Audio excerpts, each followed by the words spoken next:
Previously in the Big 12. Touchdown, Mims! Baylor is pouring it on against OU. The catch is made by Weaves, who's been for free and is going to score. Oklahoma is in front. Intercepted.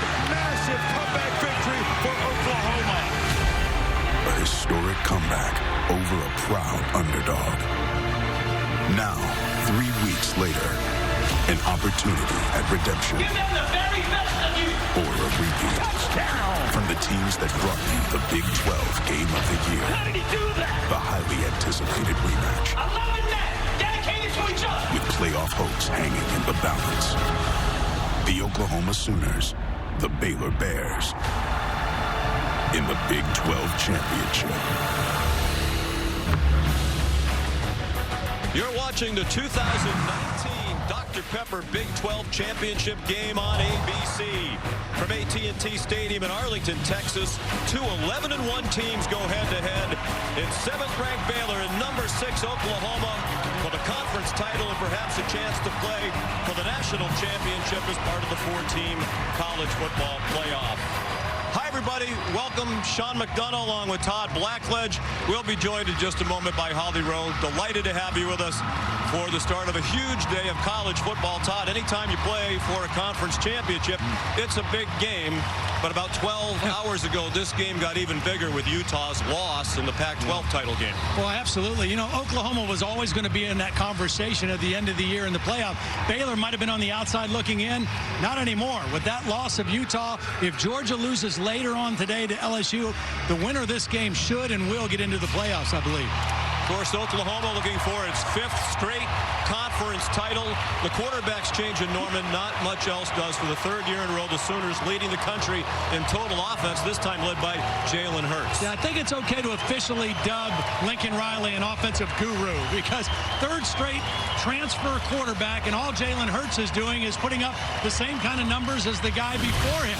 He's accounted for over 4,500 yards of total offense and 50 touchdowns. He's been an incredibly mature leader for this team, and the luxury he has today is in this game he gets his #1 weapon back, CeeDee Lamb, who did not play in the game at Waco. He is a big-time playmaker. I expect them to get the ball to number 2 very early and very often. Hurts was brilliant in the second half. Was the biggest come-from-behind win in Oklahoma history at Baylor 3 weeks ago.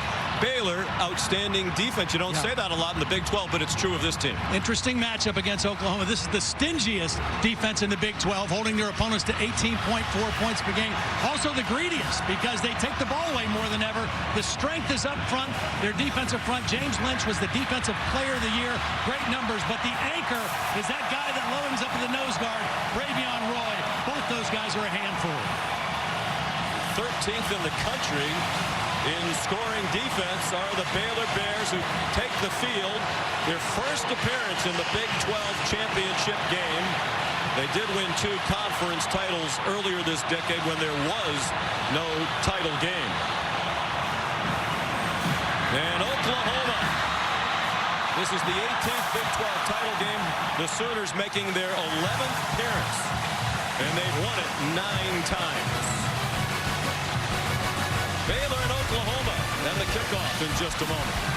ESPN, home of the New Year's Six and the college football playoff. You're watching Dr. Pepper Championship Week. And we welcome you back live inside AT&T Stadium. Baylor and Oklahoma, rematch of one of the great games of this season in college football. The Bears led 28-3.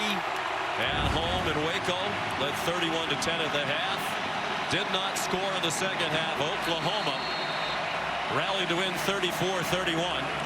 Baylor's only loss of the year. The Sooners' only defeat was at Kansas State. Baylor won the toss and deferred. So Oklahoma will take the ball first. Noah Rauschenberg, a freshman from Tulsa, Oklahoma, kicks off for the Baylor Bears, trying to win 12 games in a season for the first time in school history.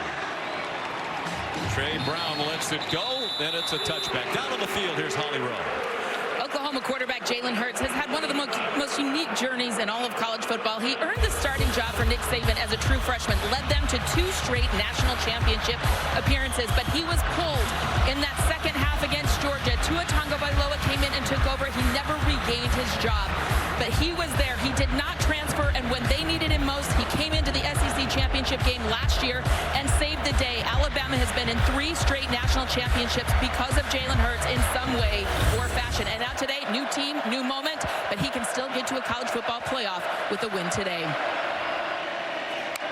Now the quarterback of the Sooners in the Big 12 title game, Kennedy Brooks, banged down after a gain of 3. He's been a great force lately, has Brooks, alongside Jalen Hurts. He's averaging 11.7 yards per attempt. The all-time record in FBS is 11.6, set by his predecessor, the Heisman Trophy winner last year, Kyler Murray. He's running the ball so much. I mean, the last 4 games, 22, 27, 28, and 16 carries. And he runs like a fullback, not your normal quarterback. Hands it off. Here's C.D. Lamb, his first touch. He's upended along the near side by Grayland Arnold. Outstanding safety, redshirt junior. Well, here's the first big challenge for Phil Snow's defense, is 3rd down. This was the problem area for him in the loss at Waco. Oklahoma was 12 of 18 in that first meeting. They couldn't get off the field. They ended up running. Oklahoma did 95 plays. 3rd down is the key today for Baylor's defense. That's what Phil Snow, the defensive coordinator of the Bears, told us yesterday. Hurts, quick throw near side. Very close to the first down, but not getting it. Charleston Rambo, who got popped along the near sideline. Now that's Rambo not getting to the sticks. I mean, that's his responsibility. He's got to know what he needs for the first down. All he needed to go was 1.5 yards further, and they get the first down easily. That's a mistake by the wide receiver, not getting the necessary yardage. Nice tackle by Jamison Houston. So here's Reeves Munchau, redshirt sophomore to punt, and Grayland Arnold is back deep for the Baylor Bears. Baylor's blocked 5 kicks this year, second most in the country, one behind Houston. Good punt. Arnold fair catch just beyond the 15-yard line. 50-yard punt. Well, here come the Bears on offense for the first time, led by the junior from Austin, Charlie Brewer. Behind RG3 and Bryce Petty, all-time at Baylor in total offense and pass yards. You can add Seth Russell as one of those. He's behind all-time in passing touchdowns, making his 29th career start. Rare 3 and out for Jalen Hurts and the Oklahoma offense. This is a great matchup all day. Denzel Mims against Parnell Motley. There's John Lovett. It's a deep running back group for Baylor, and he scampers ahead with a first down, just shy of the 30. They'll mark it at the 29. Kenneth Murray and Pat Fields made the stop for Oklahoma. Excellent block by Xavier Newman-Johnson, the right guard, pulling to lead that play. And we mentioned Denzel Mims. He got a nice block in the perimeter on Motley, but that's the matchup. In the 4th quarter, Motley went exclusively with Denzel Mims and slowed that Baylor offense down quite a bit 3 weeks ago.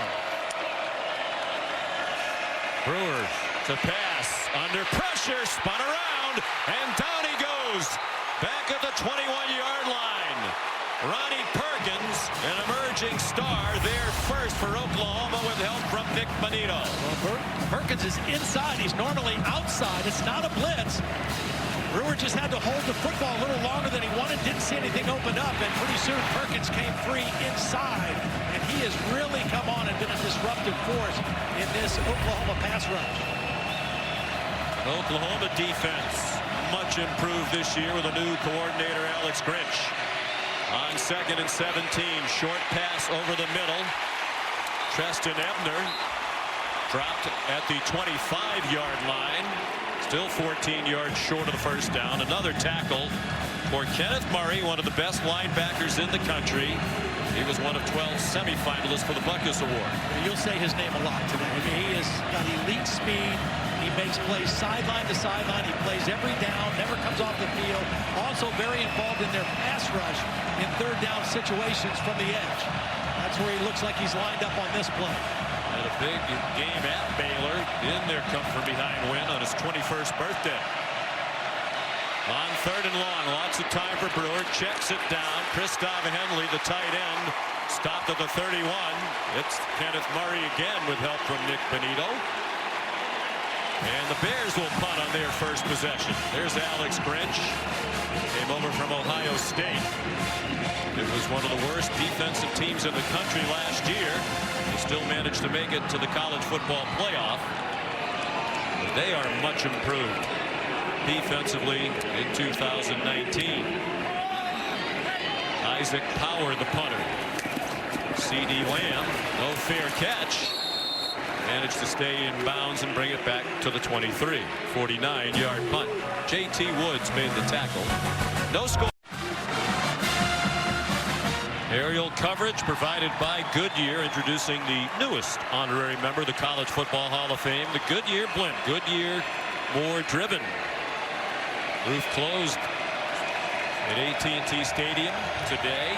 Sunny outside, but a little on the cool side. 52 degrees. Couldn't be more pleasant inside the home of the Dallas Cowboys. John, I really think C.D. Lamb is going to get his hands on the ball a lot here early. We look in his direction on first down. Jalen Hurts on target. Missed tackle. And here goes Lamb across midfield. Still going. Inside the 20. And finally taken down inside the 10-yard line by Henry Black. He's only had 6 catches the last 2 weeks. He's been visibly frustrated. When you see him on film, get him involved. He's your biggest playmaker. What he does best is what he does after the catch. He breaks tackles. That's the part of his game that has improved the most from last year to this year. He told us we did their opening game against Houston. He said, I need to improve after the catch, and boy has he. 11 yards after the catch per reception. Best in the Big 12. Helped by a couple of missed tackles by the Baylor defense. Now Jalen Hurts ducks down at the 5. We saw Jordan Williams and Henry Black. It's good team defense that time. Both these offenses are going to run their quarterback, particularly in the red zone, because you pick up an extra blocker, and they're both very good runners. Jalen Hurts is like a fullback in the backfield, so basically you have 3 backs in the backfield right now that are all physical runners for Oklahoma.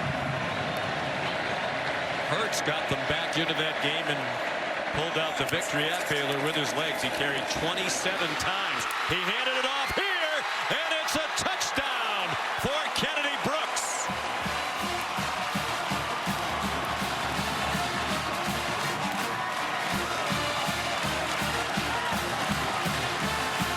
It's a zone read play, and James Lynch right here is going to come for the quarterback. And that's what Jalen's going to read. He's reading 93.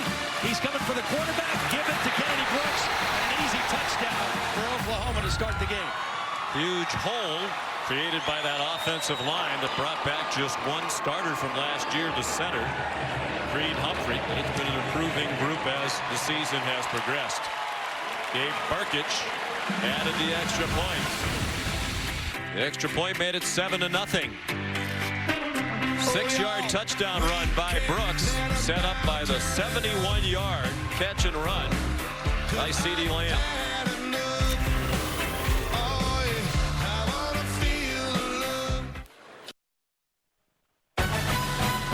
The Dr. Pepper Big 12 Championship game on ABC is brought to you by Ice Cold Dr. Pepper, the official drink of Fansville. In part by Ford, where the Built for the Holidays event is going on now. And Ring. With Ring, you're always home. That's quite a list of Texas high school players of the year. Oklahoma leading this Big 12 title game 7-0. On the touchdown by Kennedy Brooks. Over the last 4 games has averaged more than 133 yards per game. Gabe Burkich kicks off. Josh Fleeks deepest for Baylor, and they'll take it at the 25. Tonight on ABC. Big part of this championship Saturday, the ACC championship game from Charlotte. 23rd ranked Virginia and number 3 Clemson. How about the numbers Trevor Lawrence has put up lately, Todd? He kind of vanished from the Heisman talk early in the year, but he's having a terrific year. He's having a terrific year now, and the Clemson defense has been lights out. Nobody expected them to be the same kind of defense as a year ago. They've been even better statistically. They're a scary team right now. Clemson a huge favorite to win their 5th straight ACC title before Baylor could snap the ball a flag. Mike DeFee is the referee. Oklahoma, one of the things they do under Alex Grinch that's different, they like to stunt or shift late. False start. Offense, number 91. 5-yard penalty, first down. It caused a problem. It caused a problem when these two teams played the first time. That was the tight end Solon who jumped early. They've got to not pay attention to that movement and those shifts because they do it very quickly right before the snap, and it can be very distracting. Charlie Brewer will go out of the gun on 1st and 15. Treston Ebner in trouble and stopped for a loss.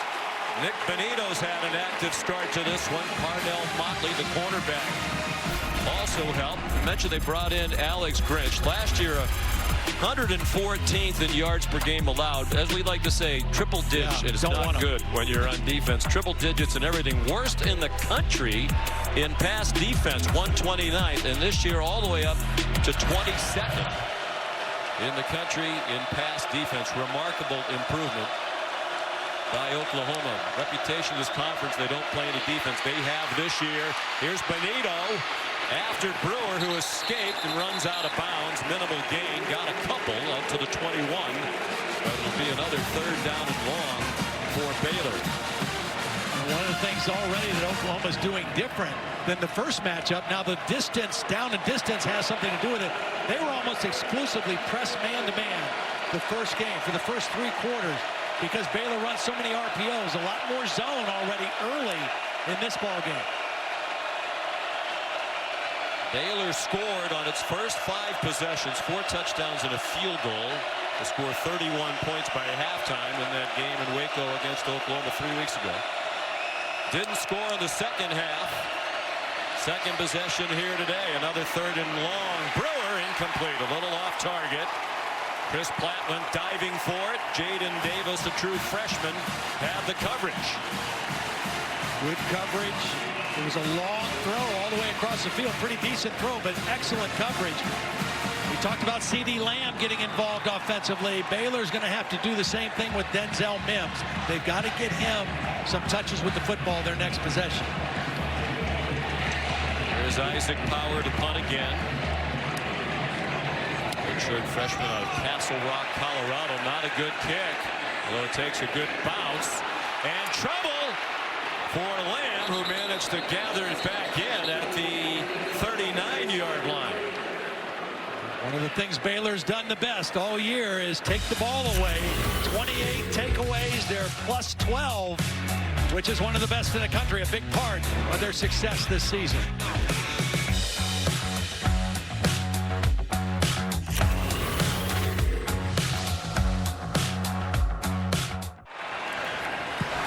This season, for every field goal, an extra point made by participating universities, All-State will make a contribution to the university's general scholarship fund. Thank you, All-State. Back inside AT&T Stadium in Arlington, Texas, the Big 12 championship game. Oklahoma leading 7-0. 3rd possession for the Sooners. Jalen Hurts managed to turn what looked to be a loss into a gain of a couple. Here's Holly. C.D. Lamb did not play in that last matchup with Baylor, so he has really been focused today. His pregame warm-up, he was so intense. I noticed his eye black. I went up and said, what does that say? Nobody's safe, and nobody was on that opening drive where he was able to get them closer to the end zone. He's got a mission today to prove. A dynamic playmaker who really the last 2 weeks has had quiet games. And, anybody that knows wide receivers knows that doesn't set too well in an explosive offense. You want the football, and he needs the football. Here's Kennedy Brooks breaking free again across midfield with a first down to the Baylor 45-yard line, where he's taken down by Jordan Williams. Watch the center, Creed Humphrey. He is just a devastating blocker, stays on blocks extremely well. Now this isn't Bravion Roy, this is his backup that he was working on, and Creed Humphrey got the better of that one. Oklahoma gets to the line quickly. Hurts down the middle, open man! C.D. Lamb again inside the 20. Well, Jalen Hurts told us when we chatted during the week, Lamb will make his presence felt, and he has done that very early here today. They tried to reroute him, but Lamb just kept moving with his quarterback. Jalen Hurts got out of the pocket. It was a three-man rush, and he just waited until C.D. Lamb cleared. And that connection, the 1-2 punch, number 1 to number 2, off to a great start. 26-yard gain. Hurts 3 for 3, already over 100. With the big play, the 71-yard connection on the last series. Brooks again swung down to the line by James Lockhart. Fifth-year senior out of Ennis, Texas, and a transfer from Texas A&M. Now, one of the best things that Baylor did throughout the game, a couple weeks ago in Waco, they did not give up big plays. The biggest play in the game was a 32-yard run by Kennedy Brooks. They kept most of the plays in front of them. They just didn't do well on third down. So far today, Oklahoma's already hit him with a couple explosive plays. 2 plays of 20-plus. That's 102 20-yard plays from scrimmage this year for Oklahoma, most in the country. It's C.D. Lamb, the receiver, lined up on the right. It's up for grabs for Rambo along the sideline, out of bounds, with Raleigh Tejada in coverage for Baylor. It was a good throw by Jalen Hurts over the outside shoulder. Tejada's just trying to work him to the sideline. Use the sideline as your teammate. Rambo goes up. A good call. There's that right foot, the first foot down, clearly out of bounds.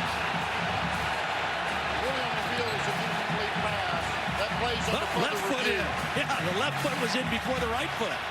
They may reverse this. The Oklahoma fans think they will. Looks like the left toes touched down first, but does he have possession of the ball? I don't think he had secured the catch yet. The left foot did come down first, but it looked like he was bobbling the football as that foot hit. No question the left foot's down there first. Great look at it. From the first view we had, it looked like he had control, but on the second look, you're absolutely right. He does not have control of the ball. Now the other foot's out of bounds. Yeah. This call should be confirmed as incomplete. That's Bill Lamagnier, our rules expert, long time on the field referee. Yeah, the left foot clearly got down once we showed it again, and that's what the Oklahoma fans are seeing. What they can't see is that ball out of control. I love the dynamics in the crowd here. Both teams think they're going to get the call to go their way after the replay review. Yeah, it's funny. Oklahoma fans are signaling touchdown, and the Baylor fans are putting their hands like a bobble. It's hilarious. It's a play made for replay. Yeah. No question about it. Well, and we've got the biggest screen in the world right here in the stadium that everybody can look at, too. Rick Lumier is the replay official. There's the big screen that hangs from the center of the ceiling. After reviewing the play, the receiver had a foot in bounds. However, he did not maintain possession of the ball. It's incomplete pass, third down.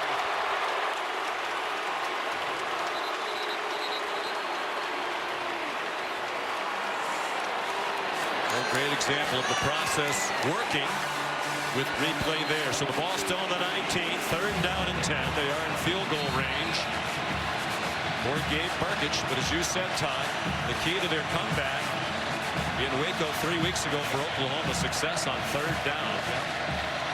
9 third down conversions, particularly adept in the second half.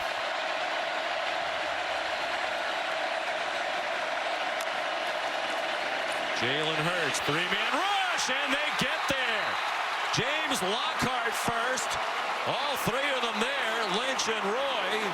That is their 21st sack this year when rushing only 3 men, by far the most in the country. Well, first of all, it takes 2 guys to block Roy. That's going to leave single blocking out here. Lockhart working on Proctor, and he gets there first. And those 3 defensive linemen They're old, they're mature, they're all physical, and they are the strength of this Baylor defense. There's Gabe Burkich, the only kicker in the country who hasn't missed a kick. Field goals and extra points combined, and the freshman is still perfect. 44-yarder. And Oklahoma has a 10-0 lead with 4:51 to go in the first quarter. But there is a flag down. I think they're going to get Marquise Hayes with a little shove at the end of the play. The left guard just blocking on the field goal attempt at the end of the play.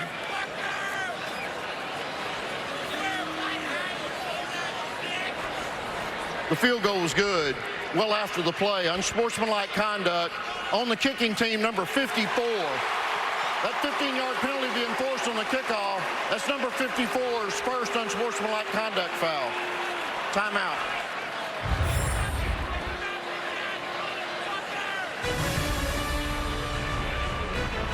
So there's the penalty. One more of those and he'll be ejected.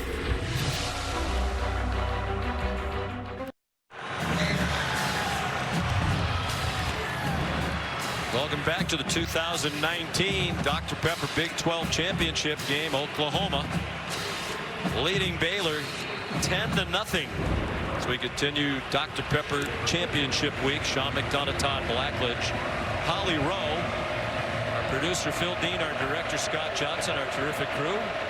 Delighted to have you with us for the start of this huge Saturday of college football. Short kick by Gabe Burkich after the penalty against Oklahoma. And it's going to give Baylor great field position. Jermichael Hasty brought it back almost to midfield. Banged out of bounds by Ramondre Stevenson. And that was pretty smart by Baylor because normally you have bigger guys in that part of the kickoff return. They had Hasty there, and rather than fair catch, he got some extra yards. And so Baylor now starts with excellent field possession. The thing they've got to do, they've got to avoid the negative yardage plays on this possession, Sean. They put themselves behind the chains.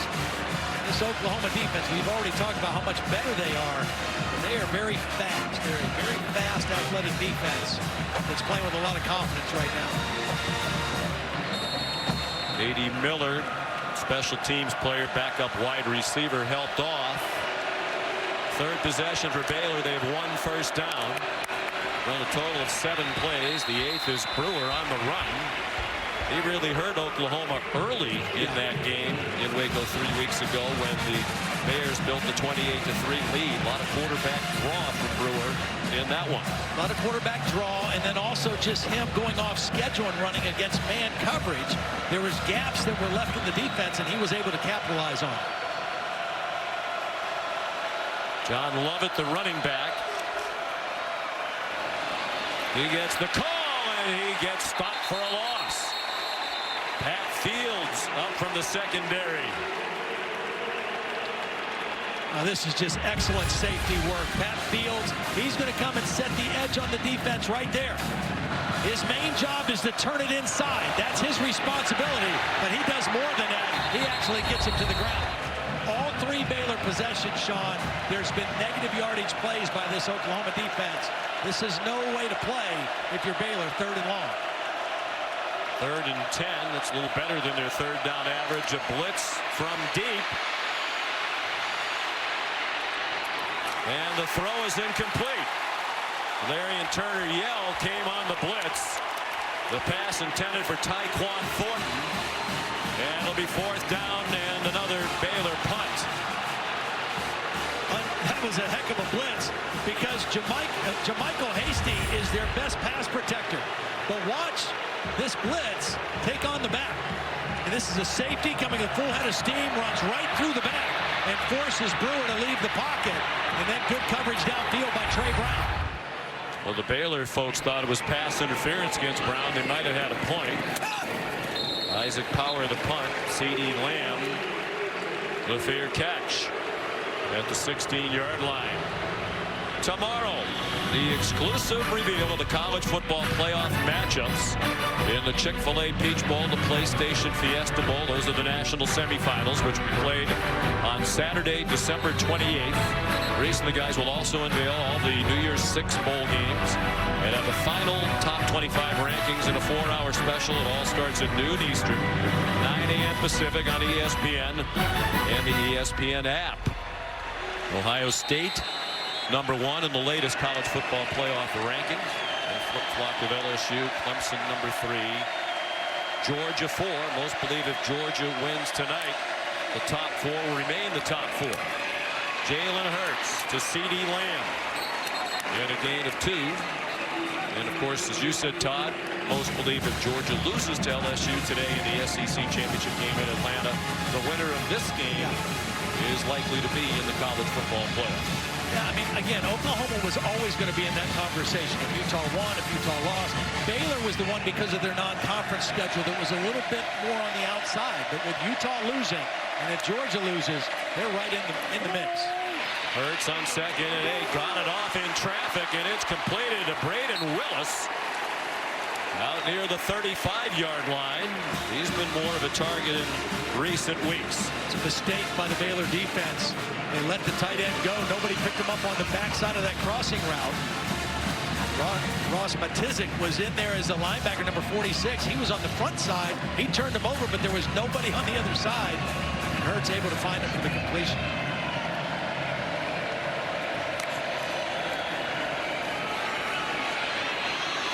Kennedy Brooks stopped at the line of scrimmage.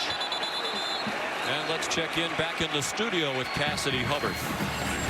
Thanks, Sean. Let's take a look at one of AT&T's best performances. Sun Belt Championship, Darrington Evans with his 3rd touchdown in the first quarter. This one a 5-yard TD catch. Appalachian State up 21-7. This game over on ESPN. Sean, Todd, back to you. All right, Cassidy, thank you. One loss this year for Appalachian State, probably kicking themselves. They lost to Georgia Southern. 2nd down and 10. Hurts sidestepped the traffic after the fake to Brooks. He was looking to throw. Finally got forced out of bounds by Christian Morgan. And it'll be 3rd down and 8. Good pressure again by James Lockhart. Right now, the matchup that's favoring this defensive line is Lockhart working on R.J. Proctor, who's kind of been back and forth as a guard and tackle. He's a grad transfer from Virginia. Eric Swenson was the normal starting left tackle. We've not seen him yet tonight.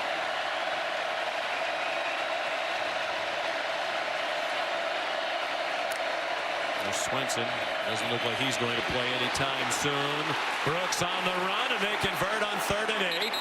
Flags are down in the center of the field. They're going to get Proctor for a hold on Lockhart. Again, that's the matchup right now that Baylor is taking advantage of.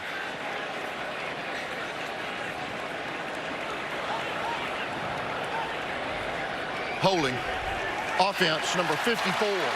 It's a 10-yard penalty from the previous spot. Replay 3rd down. Well, they're calling it on Hayes. I saw it on the left tackle as well. Take a look right here on the left side. Left guard, left tackle. See, I saw it on the top on Lockhart. They saw it inside with the grab on the jersey as Kennedy Brooks was running by. Could have called either one. So instead of a 1st down, it's 3rd and 18 and a flag thrown. Lincoln Riley signaling the plays into Hurts. He is the play caller as the head coach. False start. Offense, number 56. 5-yard penalty, 3rd down. That's on the center. Creed Humphrey, who is a sophomore, is one of 4 team captains. And we visited with Lincoln Riley last year when Humphrey was a freshman. He said this guy has everything you need to be one of the great centers of all time. Yeah, strong, athletics, got a wrestling background, so he understands leverage, and he's nasty. I mean, he just loves to finish blocks. He was the co-offensive lineman of the year in the Big 12 this season with Colton McKivitz of West Virginia. On 3rd and 23, Brooks again slides to the 26, but that's it. Blake Lynch made the tackle. Oklahoma will punt in what will likely be the first play of the second quarter. The first quarter dominated by the Sooners. They have outgained Baylor 146-16. And they lead Matt Rule's Baylor Bears 10-0. That's the end of the first quarter. ESPN's presentation of college football on ABC. We'll return after this message and a word from our ABC stations.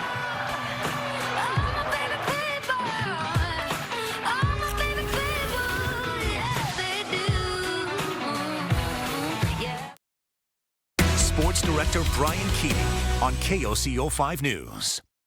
Week on ESPN as we continue Jim Valvano's fight against cancer. We encourage you to go to v.org/donate and support the great work being done by the V Foundation in memory of the great Jim Valvano. Reeds Munshaw to punt. And Baylor almost had another block kick. You wonder if they got a piece of it. It's so short. Great pressure by Christian Morgan. It takes a good roll for Morgan. Can't believe he missed it. I mean, he got a great jump coming off the edge, and just he can't believe he didn't get this football. Timed his jump, just missed it. Obviously that timeout allowed the Baylor special teams to kind of figure how do they want to attack this punt, and that was a chance for a huge momentum swinging play. You wonder how he missed. He certainly can't figure it out. Since the start of 2017, they've blocked 14 kicks. Second most in the country behind Northern Illinois. Can they get some offense going? Got to get the ball to Denzel Mims. And very quiet here in the first half. Charlie Brewer nowhere to throw it. Takes off running. Doesn't shy away from the contact. And if anything, he rattled Brendan Radley-Hiles, who was slower than Brewer to get up. This is why when I watch Brewer play, he reminds me of Sam Ehlinger of Texas. That's the way Sam runs. Protect the football, lower the shoulder, and deliver the blow. Now, he did get his bell rung a little bit a couple weeks ago when they had to take him out in the second half of the Texas game, and he only played a half a game against Kansas. Radley-Hiles took the worst of that confrontation, though, on that play. And the officials directed him to the sideline to get checked out by the medical people. He's a key component of that improved Number 44 defense. was removed for observance of a potential head injury. Second down. And this Justin Broyles has come in for him, number 25. You know, that was a fierce collision, and this time and delay is probably good for Brewer also to make sure there's no cobwebs with him either. That was a violent hit in the middle of the field. Radley-Hiles seemed to be answering the questions pretty adamantly as if he believes he's okay. Brewer's going to run again and does not get back to the line of scrimmage. K9 Kenneth Murray made the tackle. There's a collision again well after the play. The Oklahoma folks think it was incidental. Well, Khalil Keith is going to pull to lead on the quarterback, and he goes right by Kenneth Murray. He's going to pull. He's the lead blocker. Here's Murray. He goes right by the blocker and right into the backfield to get Murray. Brewer. Khalil Keith has to recognize the speed of Kenneth Murray on a play like that. Another negative yardage play for this much improved Oklahoma defense, and that guy right there is the big reason. Having a heck of a football game so far. Third down and 3. 2 minutes gone by second quarter. It's been all Oklahoma, leading 10-0. Brewer changing direction, running out of time, and Murray clubbed him to the ground back at the 32-yard line. And Brewer very slow getting up off the field right now. Oh boy. Definitely wobbly as he got up, and they'll need to put him through the evaluation. That's his family. Well, Murray was on the other side. He was going to cover the back, and as soon as he saw the quarterback scramble, you see that elite closing speed. I don't think it was the hit as much as it was hitting the ground. That's like his what head caused hit the problem. ground pretty hard as he got taken down.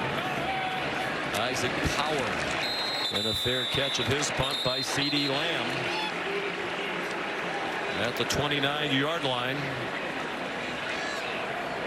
Negative plays by this Oklahoma defense led by coordinator Alex Grinch. They've gotten better as the year has gone on. They're confident in the plan. They're confident in the schemes now. They don't have guys getting out of their lanes trying to make plays on their own. They're playing as a more cohesive unit. And those negative plays just really feed right into the speed of this defense.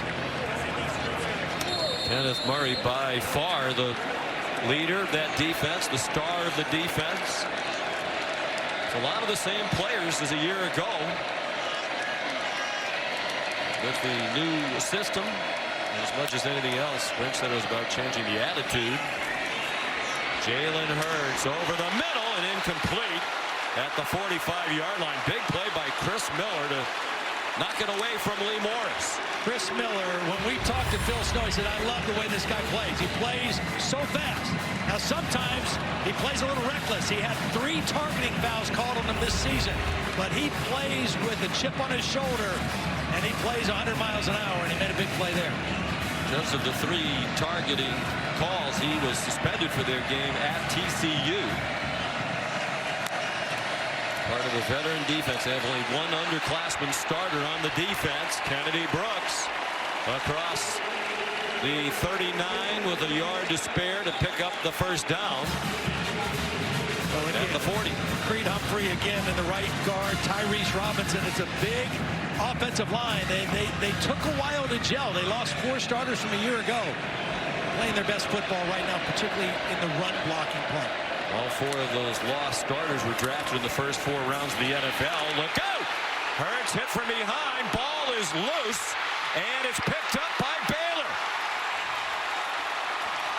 Now Bernard has the ball. James Lynch knocked it out. Now the question is it a fumble or a forward pass? He was trying to throw the football, but that ball came out right away.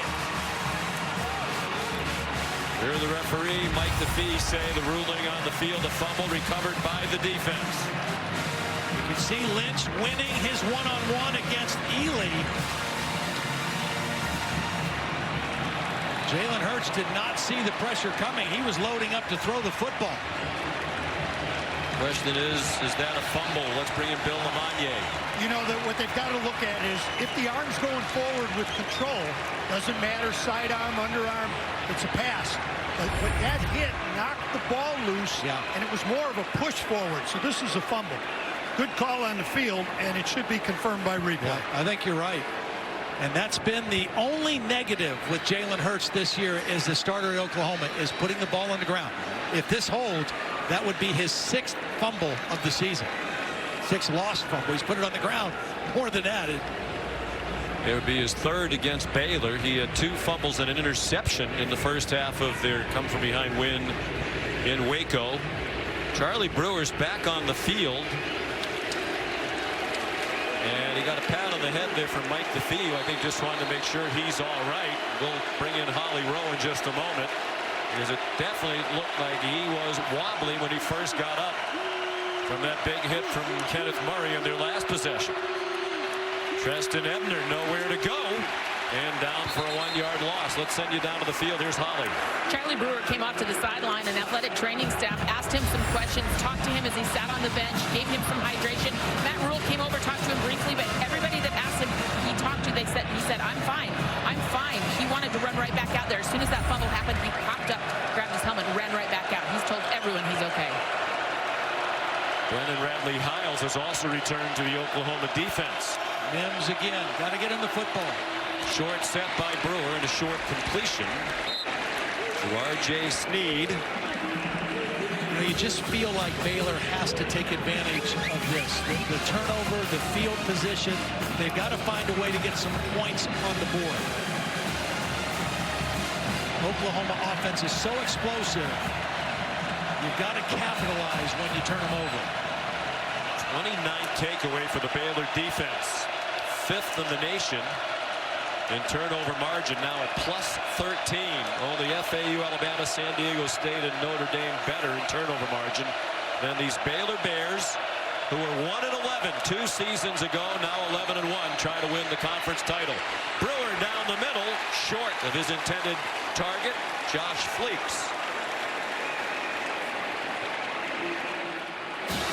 And they're going to go for it. This is 4-down territory.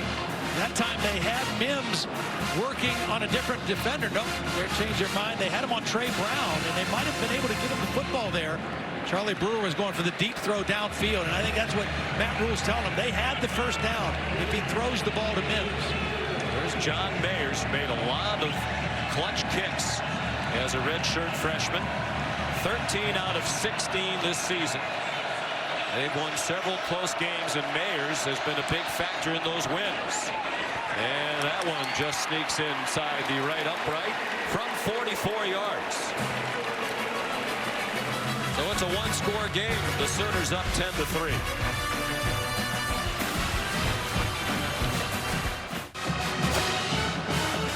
This season, Taco Bell is celebrating student sections across the country. Go to ESPN.com/Taco Bell. See if your school made the national watch list, how your school can compete. You get the committee's attention by using hashtag LiveMoss Student Section Contest. Of course, the Baylor students had just about an hour-and-a-half drive from Waco here to AT&T Stadium in Arlington, Texas. And it's about a 2.5-hour drive from Norman here, so easily reachable by car for the fan bases of these two schools. Noah Rauschenberg the kickoff. Here comes Trey Brown. And he does not reach the 20. Well, Baylor is 0 for 5 on third down, still trying to find a way to get the ball to Mims. He's going to run a little out, and there's a seam route by Fleet. Now, what's going to happen is this linebacker is going to drop underneath Mims, and that's why Charlie Brewer came off of that read. But then he had a chance for a touchdown, just underthrew it. If he throws this ball to the goal line, it's a touchdown, and that's what Matt Rhule was so upset. He said, we can't miss these opportunities. You had a touchdown there. You got to take advantage of it. They got 3, but they really wanted 7. There's Jalen Hurts, 5 out of 7 passing for 120. Takes off running.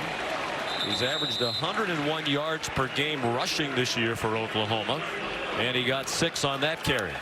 Quarterback draw, gain an extra blocker because you fake it to Kennedy Brooks, then he goes into the hole and leads the play. Jalen's mom, Pamela, here.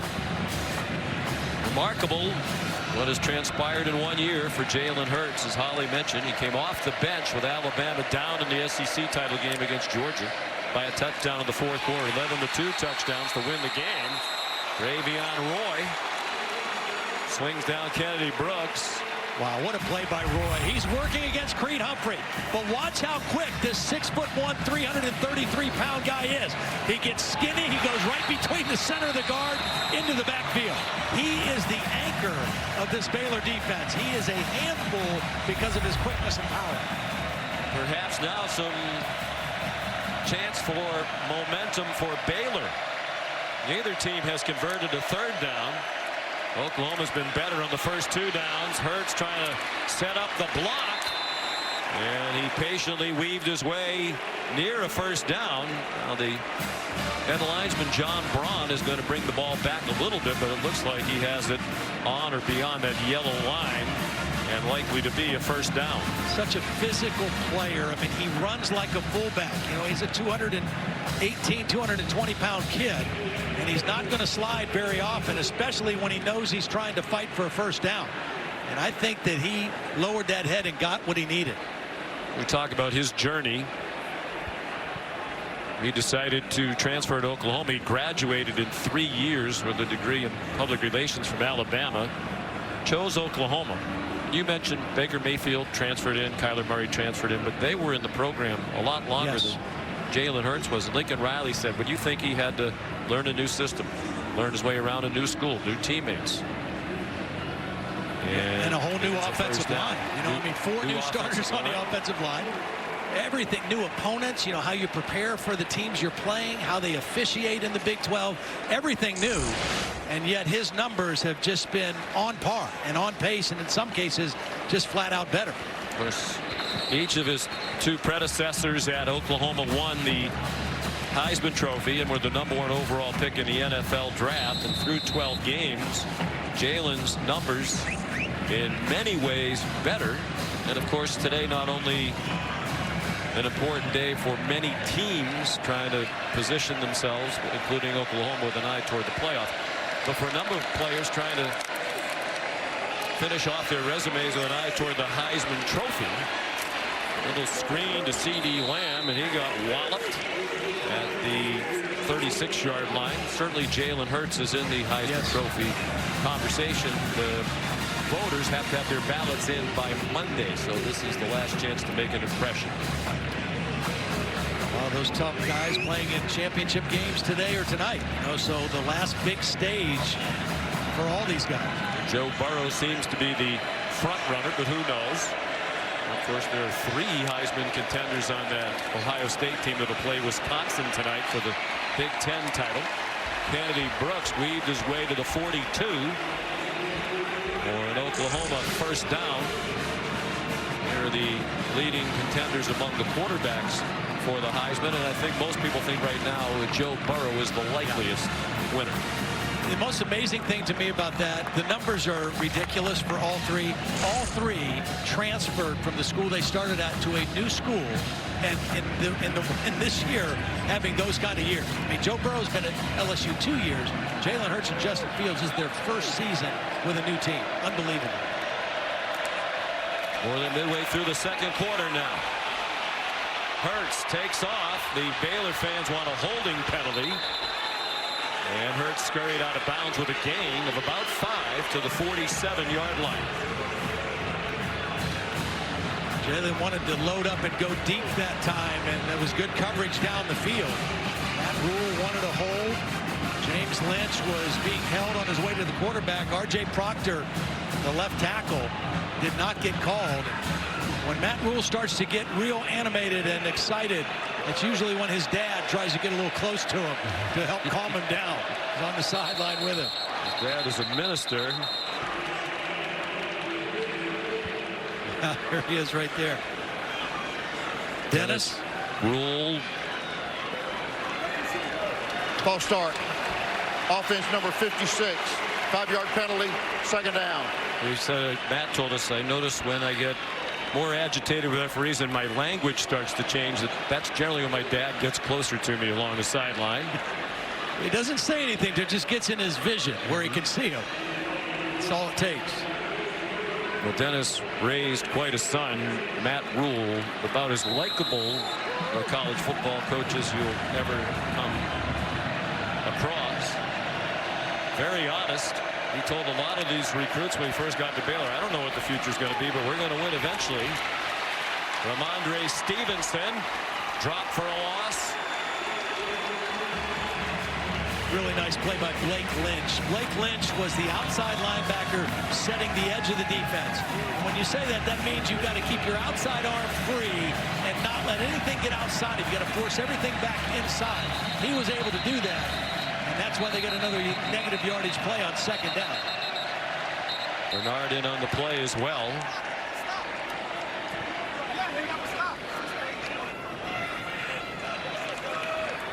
Well, so far in this ball game, Baylor's defense doing a better job on third down. We set the game clock to 6:32. 6:32 and wind it on my signal. Again, the Sooners were 12 of 18 on third down in Waco 3 weeks ago. They're only 1 of 4 today. And now third down behind the sticks, 3rd and long. This should be a 3-man rush with 8 dropping, trying to force an underneath throw, but always being alert to the quarterback scramble. Here is that 3-man rush. They didn't pressure Hurts. His throw's too high and incomplete. Intended for Parnell Motley. Or excuse me, Jaden Hazelwood. Big hit at the end of that incompletion by Terrell Bernard, the middle linebacker, who was dropped very deep in coverage. Rush 3. You trust these 3 defensive linemen to create pressure. There's a hit by Bernard after the high throw, incomplete. Reeves Munchau on the punt for the 3rd time. And a false start here against Oklahoma. False start. Kicking team number 6. 5-yard penalty. 4th down. Charlie Brewer hurrying to the locker room. The 5th penalty now on Oklahoma in the ball game. 40 yards worth. Only 1 penalty for Baylor. Munchau took over for Austin Seibert, who handled all of the punting, place kicking, kickoffs last 4 years for Oklahoma.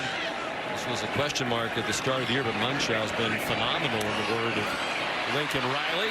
Here's Braylon Arnold, lost the ball as he was tackled, and the Bears got it back at the 41-yard line. Delarian Turner-Yell knocked it out. J.T. Woods recovered.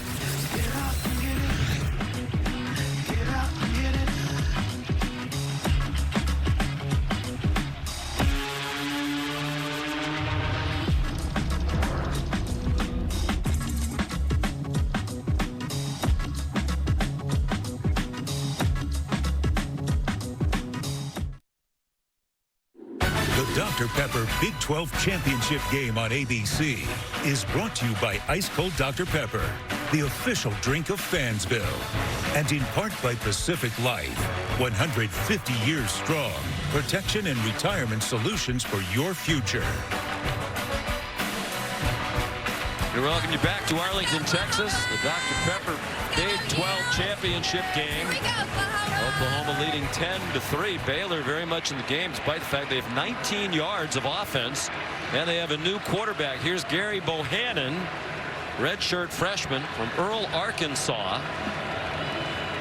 We saw Charlie Brewer run to the locker room, and we have not seen him back on the sideline yet. Bohannon, experienced backup. I've used him in a lot of situations near the goal line, almost as a wildcat quarterback. He comes out throwing, and it's incomplete. Intended for Christoph Henley. Here's Holly. Well, guys, Charlie Brewer got up and was unsteady walking to the sideline. He told everybody he was fine. He was briefly examined by athletic training staff and went back and played. But Mike DeFee, the head umpire of this crew, went to Matt Rhule and said, I think we need to take another look at this kid. They've done more evaluation on the sideline. They have now taken him into the locker room for further head evaluation.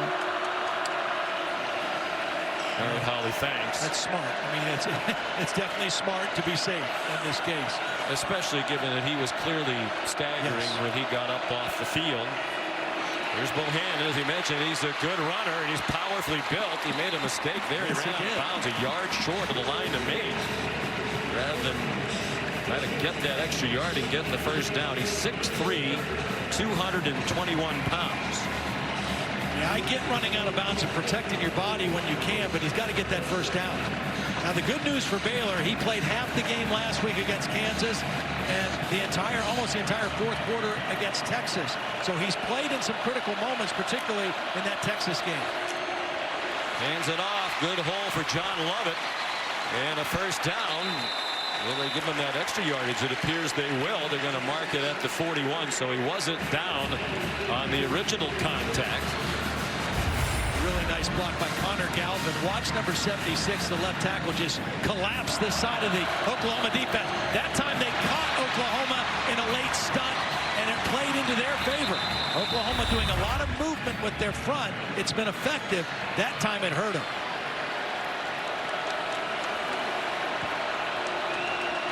Preston Ebner, Jermichael Hasty, the running backs. Ebner on the right of Bohannon, who's getting blitzed. Got it away to Jermichael Hasty, but it's for a loss. Brendan Radley-Hiles came on the blitz. And he's limping as he gets up, and he's going to head back to the sideline. Looked like they were checking him for a possible concussion earlier. Boy, how many tackles for loss from this Oklahoma defense in the first half? I mean, that's been the story of the half for them. That's 6 now. Tackles behind the line of scrimmage, putting Baylor behind the chains. Second down and long here for the backup quarterback, Gary Bohannon. Under 4.5 minutes to go until halftime. Time for Bohannon, short throw, and it's dropped by Josh Fleeks. And still no catches or even targets for Denzel Mims, and that can't continue. I mean, you're in the game. You're down 7. He's your best receiver, your biggest mismatch in your favor, and you've not even gotten the football near him yet. He caught 61 passes in the regular season. First team All Big 12. In the last 3 games against Oklahoma, he had 28 combined catches. 6 in the regular season meeting 3 weeks ago, and 11 in each of the 2 before that. Bohannon down the middle, almost intercepted. Trying to get it to Mims. Trey Brown dropped back into coverage and went off his fingertips. And this is cover 2, so the corner's underneath, the safety's coming over the top. Another zone coverage, and well played by Trey Brown. Just nowhere to put that football, even though they tried to get it to Denzel that play. We mentioned Baylor scored 31 points in the first half against Oklahoma in Waco 3 weeks ago. Didn't score in the second half. Have just 3 points and 33 yards of offense against Oklahoma today. Isaac Powers punt, a fair catch by CeeDee Lamb. Today's aerial coverage provided by Goodyear, recognizing those who strive to rise above the rest. Goodyear, more driven. Stay tuned at halftime for the Dr. Pepper tuition giveaway. The student who makes the most throws in the giant Dr. Pepper can will win $100,000 in tuition from Dr. Pepper. Come in handy. There was that giveaway when I was in college, back when dinosaurs roamed the earth.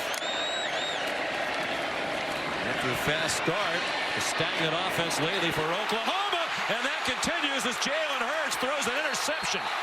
Picked off by Jordan Williams. Second turnover committed by Hurts here in this first half. Well, Lee Morris was the intended receiver, but watch number 84. He's going to slip and fall down. And when he gets back up, the underneath coverage was able to get in front of the throw and make the interception. Jordan Williams. That play didn't have a chance from the beginning because of the slip by Lee Morris. And again, this Baylor defense doing what they've done all year, taking the football away from opponents. Immediate helmet sticker. Third interception of the season for the 5th-year senior from Paris, Texas. Jordan Williams, one of those guys who was here during the dark and ugly days a few years ago, who elected to stay. He's being rewarded with an appearance in the championship game. Bohannon in trouble, sacked, and the ball comes popping out. They're calling him down. Mike DeFee's blowing the play dead, and he is. Ruling on the field is that the runner was down by contact. Down by contact. Second down. This is just a play that Bohannon cannot make.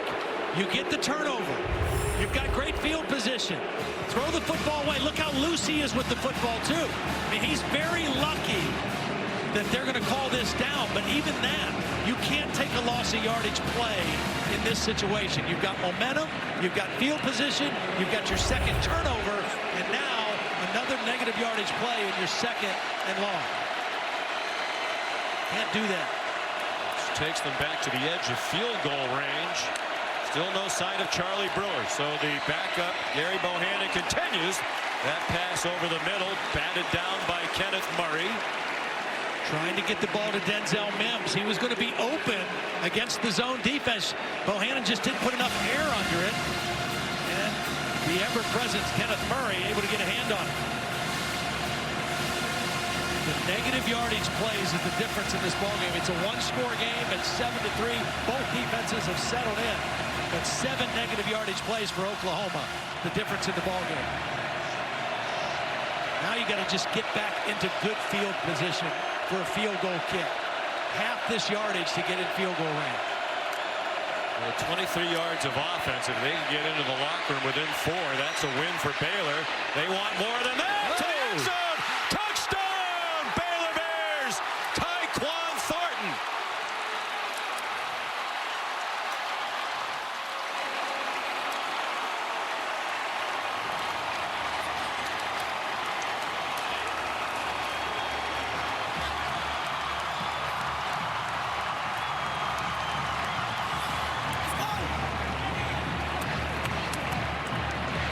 Credit Gary Bohannon for extending the play, buying time, stepping up in the pocket, and a breakdown in coverage by the safeties for Oklahoma led to the touchdown. Good poise by Bohannon. John Mayers kicks the extra point to tie it.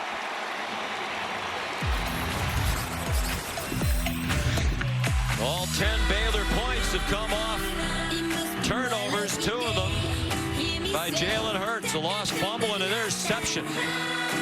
Tied at 10 in the Dr. Pepper Big 12 championship game.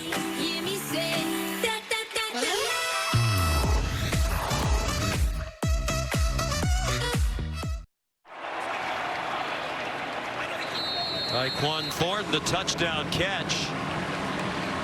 And we're tied at 10. Coming up next, the Capital One halftime report with Kevin DeGandhi, Jonathan Vilma, and Mark Sanchez. Noah Rauschenberg kicks off. Trey Brown will try it. Straight up the far hash marks. And he got stopped in his tracks at the 12-yard line. Ross Matisic made the tackle. Here's the Dr. Pepper spotlight. Well, you're not going to be able to see the 2 inside receivers, but I want you to watch these 2 guys for the Oklahoma defense as we run this play. Deshaun White is going to run deep, the linebacker, underneath the routes. Now, right here, here's Mims. Here's Thornton's going to run to the back. You're going to see the safety Fields come up towards Mims and lose that deep part of the field. And Gary Bohannon, after buying some time, is able to find him and get him the football. Mims has not caught a pass, but he was a factor on that play because it affected the Oklahoma defense.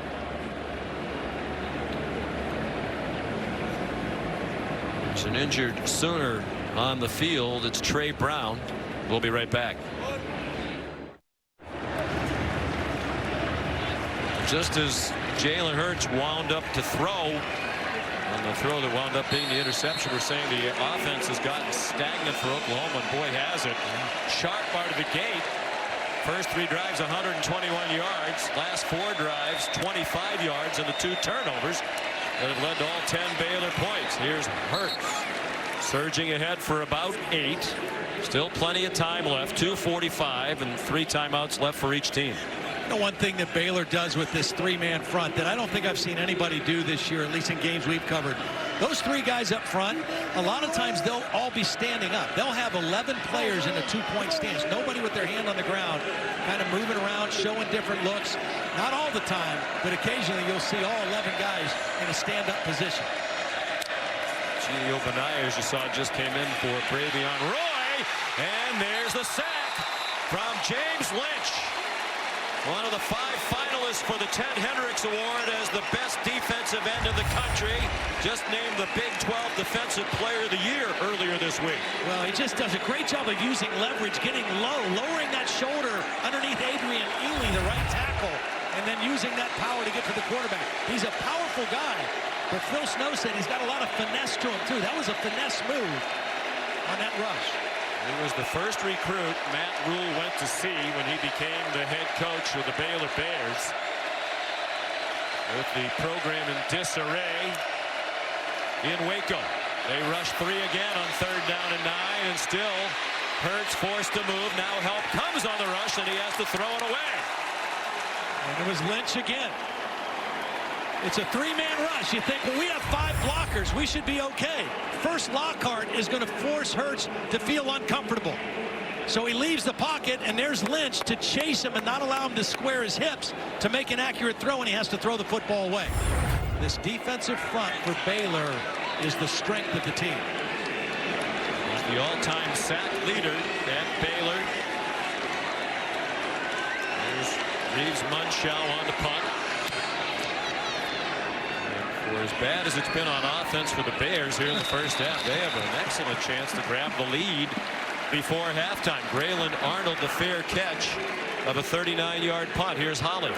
Phil Snow, the defensive coordinator for these Baylor Bears, is a finalist for the Broyles Award, and he had lofty goals for his team before the season. He does all kinds of research, and he found out that if they could get 40 sacks and 30 takeaways, they could win 10 games or more. That was what his research said. So he challenged this defense, and guys, they have almost done it. I think that's their 41st sack of the season. They've got 29 takeovers, and they are doing exactly what he challenged them to do at the beginning of the season. Those numbers seem outrageous, and yet somehow they've been able to deliver. Yeah, they have answered the bell, and they've gotten over the hump on both of those today.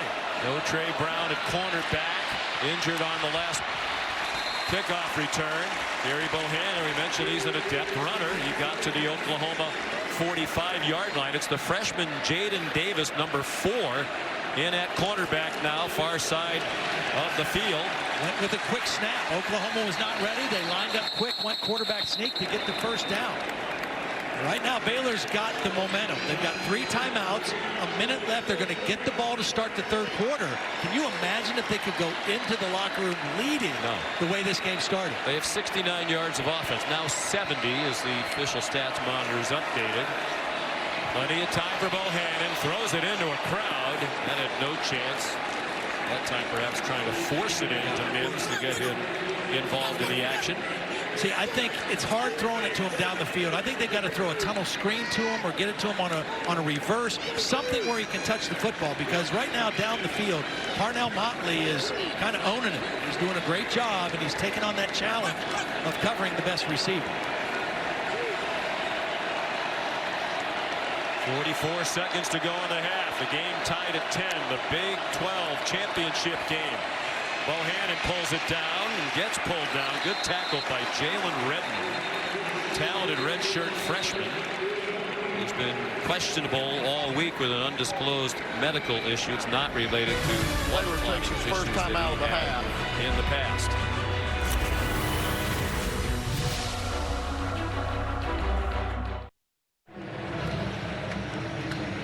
These two teams played 3 weeks ago in Waco. When they did, Baylor had 31 points at halftime, led 31-10, wound up losing the game. They didn't score in the second half, and they've managed just 69 yards in the first half of this one. So that's almost a full game against Oklahoma with under 140 yards of offense. But they're in a 10-10 tie thanks to the defense and the 2 takeaways. Third down and 11. Pressure brought by Oklahoma. The backup quarterback Bohannon just throws it straight up in the air, and it is caught by Tyquan Thornton. Sean, this is a case of a freshman cornerback, Jaden Davis, who has no idea the ball's in the air or how to make a play on the ball. That ball was thrown up for grabs. I mean, it looked like a punt. Baylor takes their second timeout. When you throw this route, you don't want it to float back to the inside of the field. You want it to stay outside. And Tyquan Thornton made a play on the ball. Look at the ball drift back inside, but the corner, Jaden Davis, had no idea where the football was. And therefore, Thornton was able to get in between 2 defenders and make a catch. The safety slipped, Turner yelled, and the corner was completely lost on the play. Remember, Trey Brown out of the game. That's why Jaden Davis is in there right now. And Todd, you read my mind. That's exactly what I'm updating right now. Their nickel, Brendan Radley-Hiles, they have taken his helmet away. It does not look like he will be able to return right now.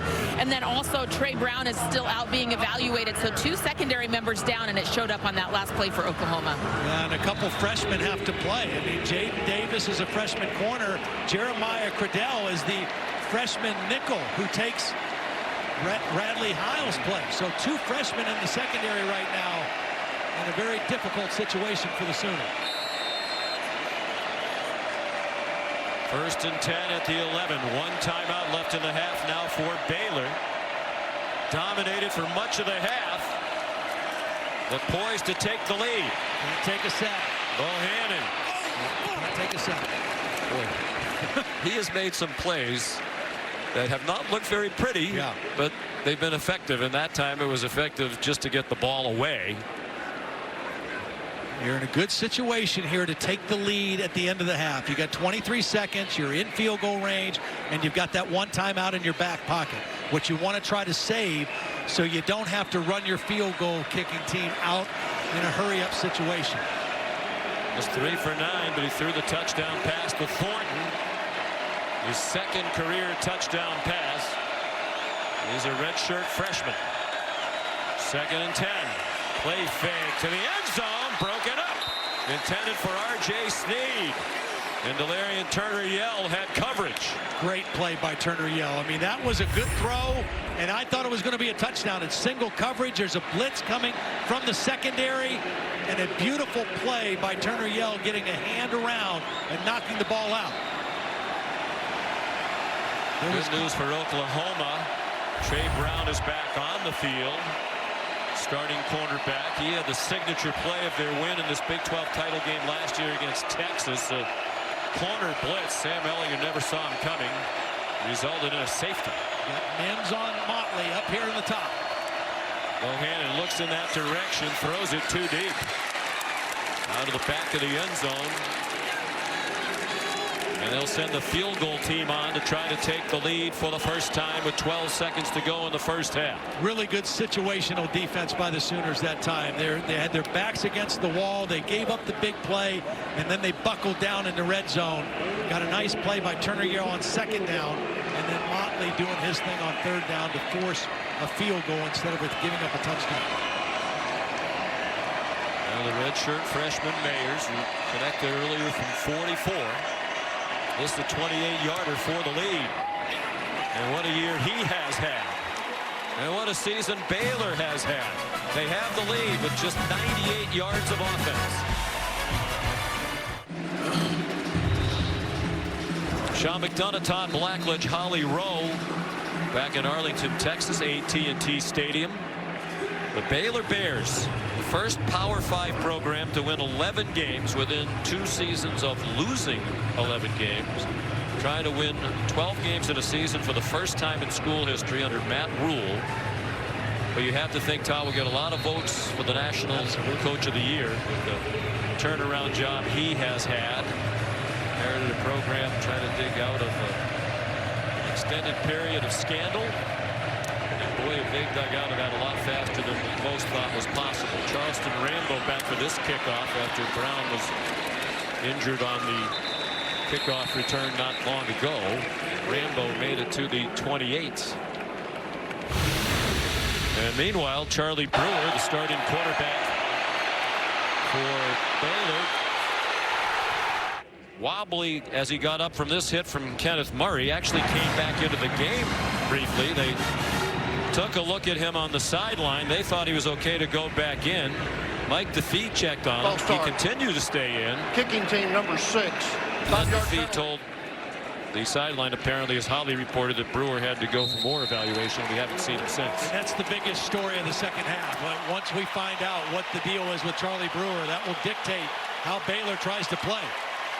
Bohannon off the bench to get them the lead, to help them. Let's go to Holly. Well, Coach Riley, most of their points coming off of turnovers. I saw you talk to Jalen after that last interception. How are you managing that with him right now? Oh, we just got to play better. I mean, we hadn't played great offensively. Had a couple of good plays, a little bit of frustration there. But, you know we can get going pretty quickly. And that's hopefully what we can do here second half. CeeDee Lamb was loud early, quiet lately. What can you do to get him more involved? Well, we got to play better around all around him. I mean, we got to get everybody involved better. We got to play better up front, coach better, everything the second half. Thank you, Coach. Thanks.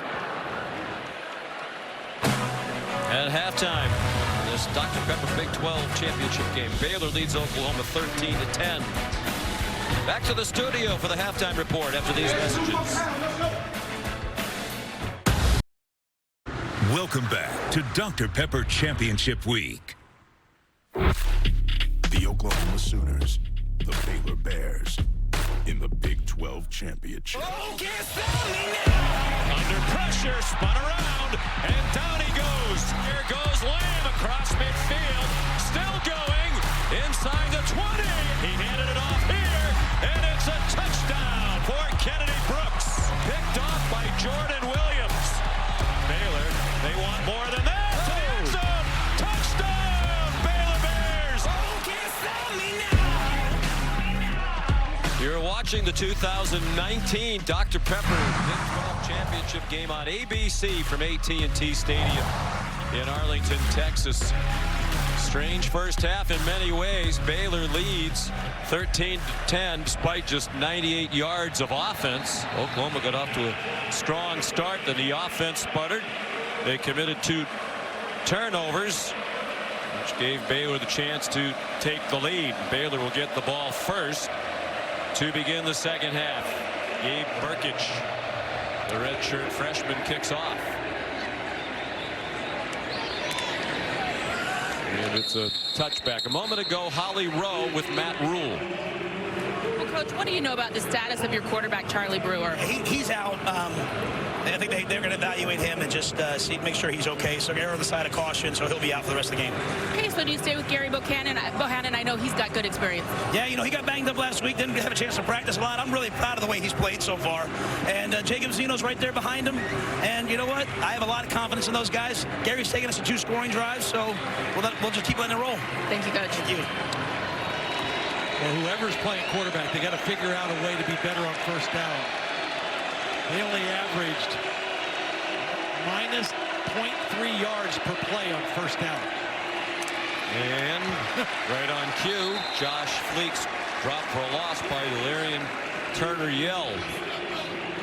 Well, they've already overcome so many odds, Baylor, to get here in so many ways. 1-11 2 years ago, so another obstacle to overcome. And it kind of ties into what Matt Rule said to his team during the week. Don't worry about everything that's at stake. Just go play football. Play and they football. have to do that with a backup quarterback. Yeah, so, I mean, their defense has been spectacular. I mean, their defense, they're in the game, leading the game because of their defense. And now they've got to figure out how to do it in spite of their offense. Bohannon elected to keep it. And as he turned the corner, he got hit hard by Pat Fields. Not the biggest defensive back in the country at 5'11", 192, but he's delivered a couple of big hits. Another third down and long situation. Both teams struggled on third down in that first half, mainly because of long yardage situations. So now your backup quarterback with a very difficult third down play pretty far back in his own territory. He's got to be smart with the football here. Gary Bohannon played in 8 games in the regular season. In relief of Charlie Brewer. Forced backwards, throws it over the middle dangerously again, and it's batted away by Trey Brown. There is a flag down. Neville Gallimore had good pressure on Bohannon. Holding. Offense number 55. That penalties decline. 4th down. Well, they get the call on the right guard. Watch as the stunt comes in here. That's where the holding's going to be called on Xavier Newman-Johnson. He reaches out and grabs. Gallimore's the guy that got the pressure, and it's such a dangerous throw. Just said you got to be smart with the ball. That was not a very smart decision by Bohannon, but he got away with it. He's gotten away with a few in his limited time in this game. Isaac Power will punt. Got the feeling if Bohannon continues to throw it up for grabs, it's just a matter of time before it hurts Baylor. Fair catch made by C.D. Lamb. Oklahoma will start at its own 31-yard line. And we'll take a look at today's Pacific Life game summary. Charlie Brewer wasn't particularly effective before he got injured. He was false start. Hit in the head on that play, not hit by Murray. His head hit the ground. Jalen Hurts, after a fast start, turned it over a couple of times, lost the fumble through an interception. That led to 10 Baylor points. The only touchdown for Baylor on the pass by Bohannon off the bench. It was on 3rd down and 20. The first play of the second half for Oklahoma, Kennedy Brooks around the corner and out of bounds with a gain of 4. You know, the MO for this Oklahoma offense down the stretch has been to really rely on the running game between Kennedy Brooks and Jalen Hurts. You wonder if in this second half they're going to try to get that established a little more effectively, see if they can wear down this Baylor defense. Jalen Hurts sidestepped the rush, throws on the run, open man, Charleston Rambo taken out of bounds. But with a first down for Oklahoma in the Baylor territory at the 46. Beautiful job by Hurts eluding the pressure. They had Lockhart working on a running back on that protection, and Hurts alertly saw it and was able to slip in around it to get protection. Hurts checks it down to Kennedy Brooks. And he is stopped at the 42. Here's Holly. A developing story for this Oklahoma offensive line. They are without their right tackle, Adrian Ely, who I saw go to the locker room just before the half limping. He has been battling a knee injury. So in comes Eric Swenson, number 77 at right tackle. He's been banged up as well, hasn't played the last 2 weeks. But they are really running out of guys on this front for Oklahoma right now. R.J. Proctor playing left tackle today, largely because Swenson couldn't go at the start. At least they didn't want to play him. He's had a shoulder injury reportedly. Jalen Hurts stopped at the 40-yard line. It'll be 3rd down and 4.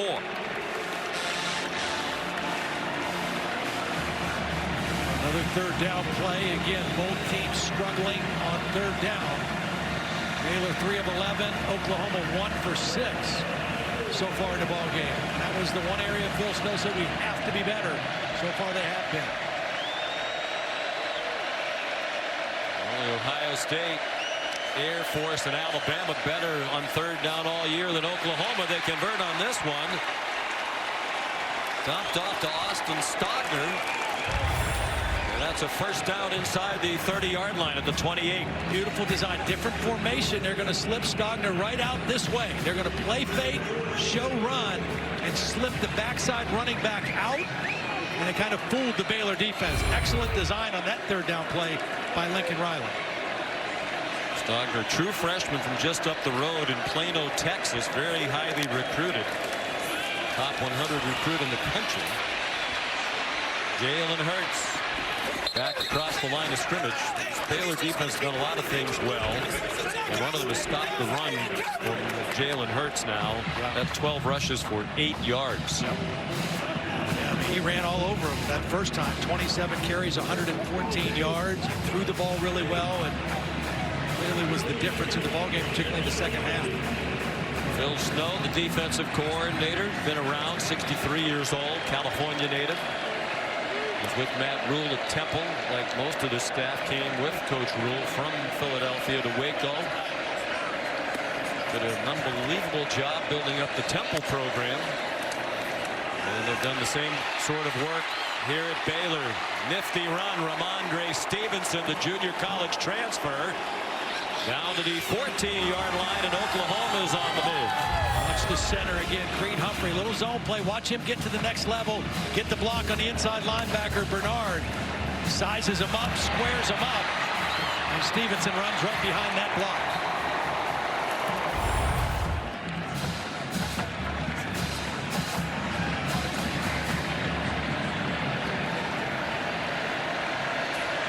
CeeDee Lamb at the top up here. Hurts looked in that direction, forced to pull it down. Some quick pressure. Chidi Obanaya. And Blake Lynch made the tackle after a short gain.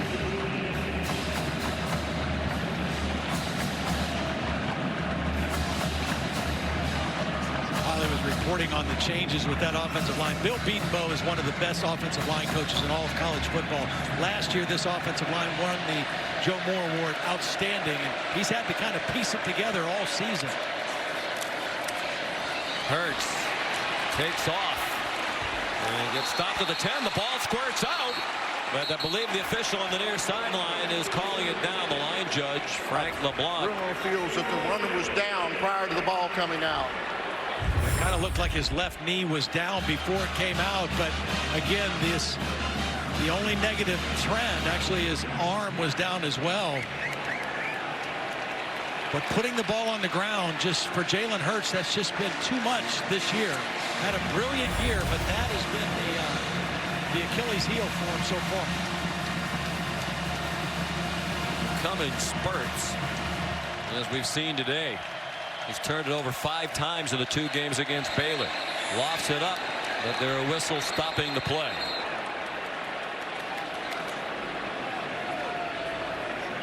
Prior to the snap, Oklahoma takes their first time out of the half. With a nice drive underway. 10th play of the drive and a big one when we come back.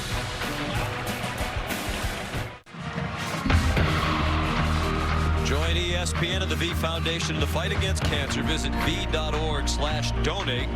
All donations benefit the V Foundation for Cancer Research.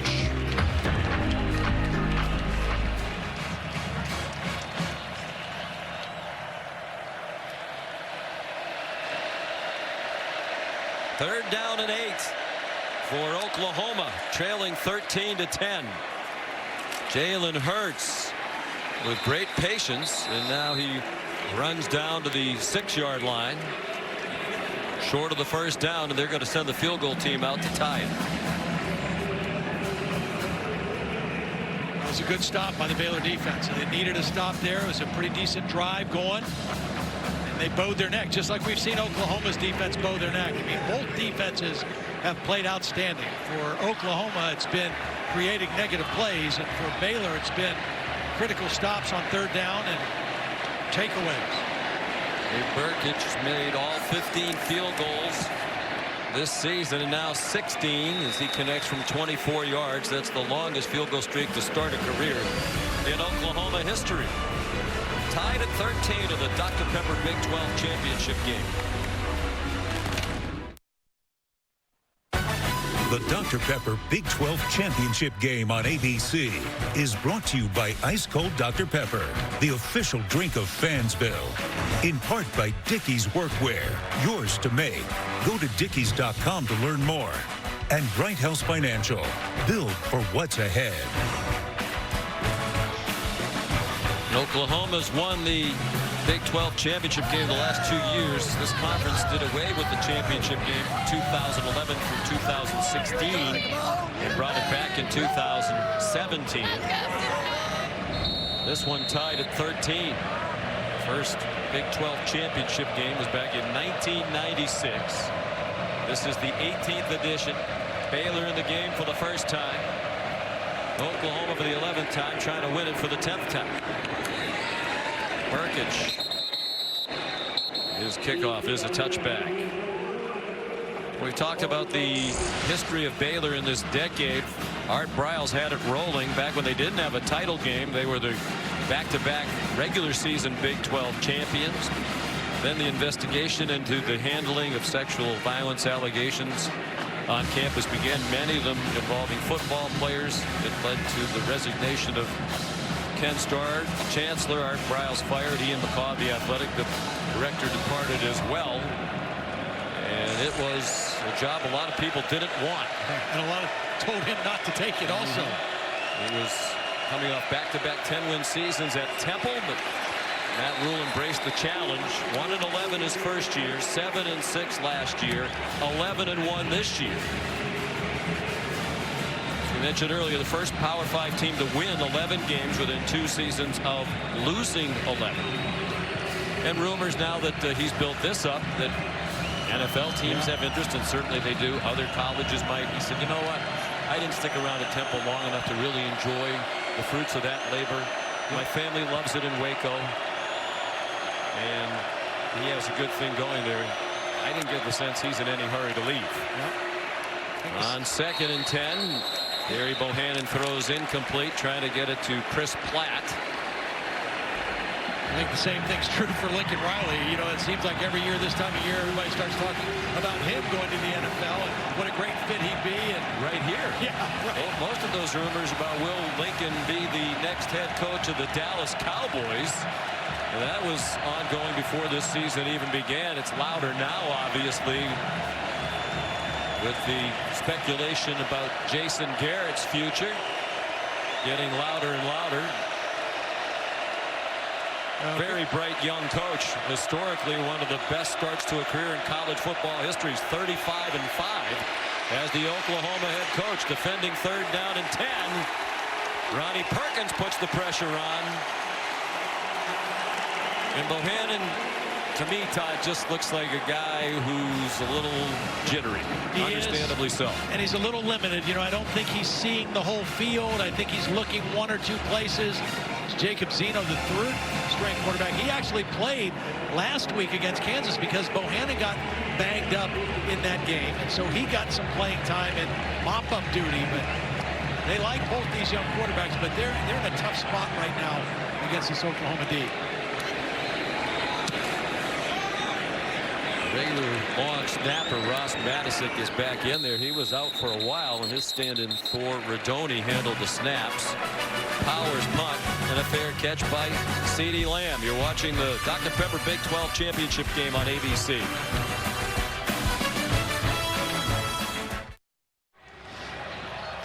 Aerial coverage provided by Goodyear from end zone to end zone. Goodyear, more driven. And tomorrow, the exclusive reveal of the college football playoff matchups. Which 4 teams will be in? The semifinals are the Chick-fil-A Peach Bowl and the PlayStation Fiesta Bowl on Saturday, December 28th. Reese and the guys will also have the New Year's 6 bowl matchups. 4-hour special starting at noon Eastern tomorrow on ESPN and the ESPN app. Tied at 13 in the Big 12 title game. And Jalen Hurts runs out of bounds after a 2-yard pickup. Here's this week's college football rankings, brought to you by AT&T. As we mentioned, Todd, when we came on the air, with Utah losing in the Pac-12 title game to Oregon last night, that takes them out of the equation. We both believe if Georgia loses tonight to LSU, the winner of this game, Oklahoma or Baylor, will be in. Yeah. Yep, that's what we thought coming in, and now this game is taking kind of a funny twist to it. Well, that is the question. It's been kind of an ugly game. You wonder about style points, if that's important in the committee room, if it comes to some evaluation of one of these teams. Nick Basquin the catch, short of the first down. Here's 3rd down and 2 as we approach 6 minutes to go in the 3rd quarter. Words rarely spoken at the Big 12 title game. A defensive battle. Braylon Arnold made that tackle and stayed on the sideline.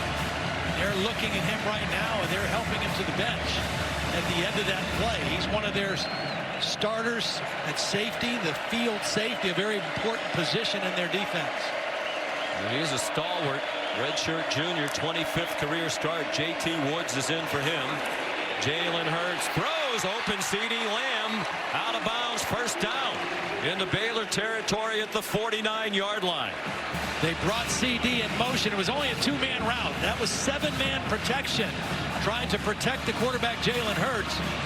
And they sent Lamb out on a wheel route, and he was open on the sideline. They got him the football. 5 catches. All 5 times they've targeted him, they have completed the pass. He had a big 71-yard catch and run in the first half. Here's another big run. Rhamondre Stevenson up and over. It was Chris Miller who sent him into the air, but it's good for a 17-yard run to the 32. Watch the combo in the center and right guard. Humphrey and Robinson. They just kind of exchange and open up a massive hole. Also a nice block by Jeremiah Hall, number 27, kind of cutting off the backside. That was a huge hole in this Baylor defense. Here's Stevenson. Known as a powerful runner, but showed some nifty maneuverability there. Taken down by Kalen Barnes, the sophomore cornerback, number 12. This is kind of what I thought Lincoln might do. Try to get back to running the football, taking some steam out of this Baylor defense, and then be able to hit them with a play action with maximum protection when they feel it's the right time. I wonder if fatigue will set in. It looked like Baylor got very tired on defense the second half of that regular season game against Oklahoma. They've been on the field for about 10 minutes more than the Oklahoma defense here today. Stevenson, the ball carrier again, to the 20-yard line. Well, that's one of the things Phil Snow told us yesterday. He said, you know, the one thing that we're doing better now is we're rotating our defensive people more, especially our linemen. Those guys played upwards of 75 plays in that first game because we couldn't get off the field on 3rd down, and we did wear down, especially our big guys up front, so we have to rotate. And so they've been doing that tonight. They've been trying to keep those starting 3, Lynch, Roy, and Lockhart, fresh as they possibly can. Kennedy Brooks back in that running back. Design run it seemed for Hurts. Broke 1 tackle, but couldn't break free from the ankle tackle of Chidi Obanaya. TJ Franklin, one of those subs, the true freshman out of Temple, Texas, was the first guy to slow him up, made a nice move into the backfield to bring up another 3rd down situation.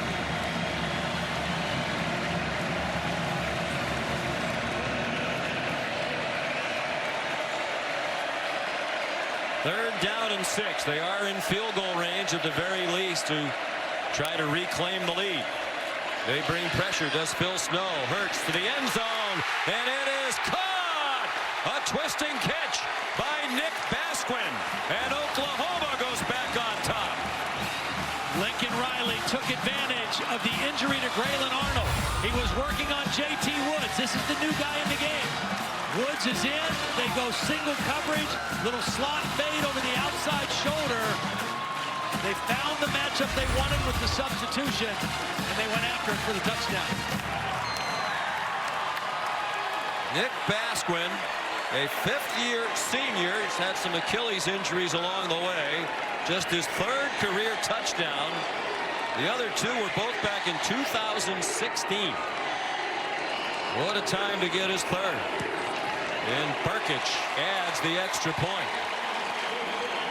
Oklahoma back up by 7. First touchdown catch of the day, or pass of the day rather, from Jalen Hurts.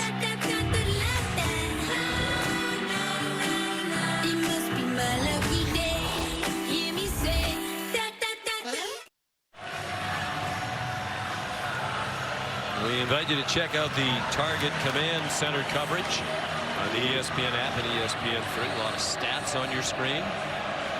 Skycam provides you the viewpoint. You get to look at the 2 head coaches. Or you can keep it right where you are. This is turned into a entertaining football game, especially if you like defense. A lot on the line. Jermichael Hasty brings the kickoff back for Baylor across the 30. Here's Cassidy Hubbard.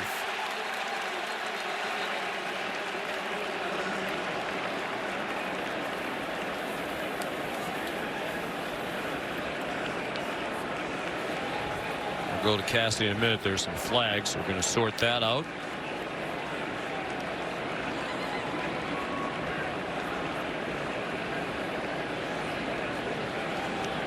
Didn't Mike DeFee used to be your workout partner? Yeah. You used to train with him. So. Grab the curl bar. After the play, personal foul, necessary roughness. Return team number 35. 15-yard penalty from the dead ball spot. First down. Tristan Slinker. Now here's Cassidy Hubbard. Thanks, Sean. Conference USA Championship game, UAB, Florida Atlantic. Chris Robinson to D'Angelo Antoine, 75-yard connection. Florida Atlantic up 14-3 in possibly Lane Kiffin's last game as head coach of the Owls. Sean, Todd, back to you. And how about that, Todd? Yeah. Lane Kiffin widely reported to be heading to Ole Miss. Yeah.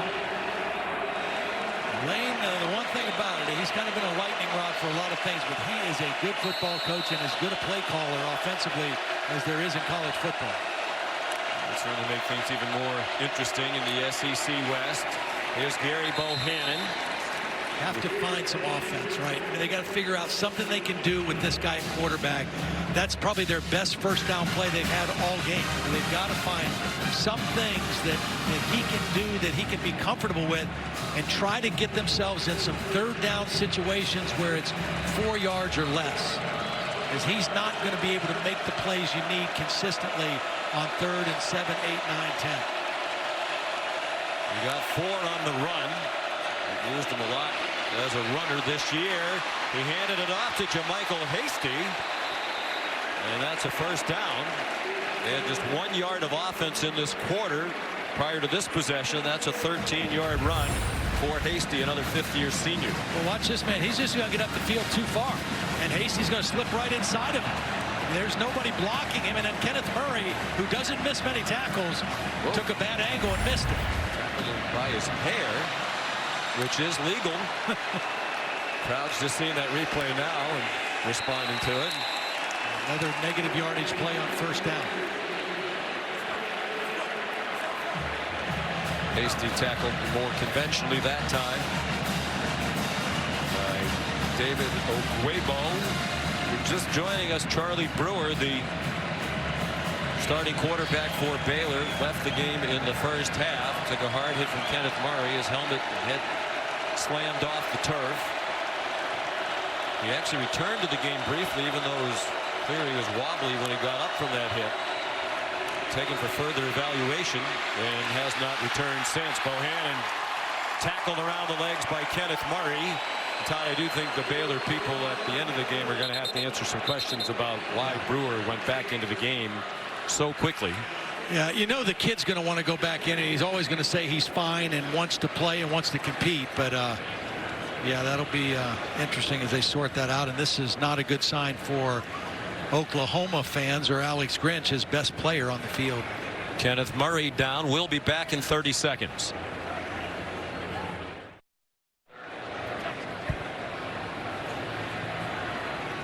Kenneth Murray still down for Oklahoma.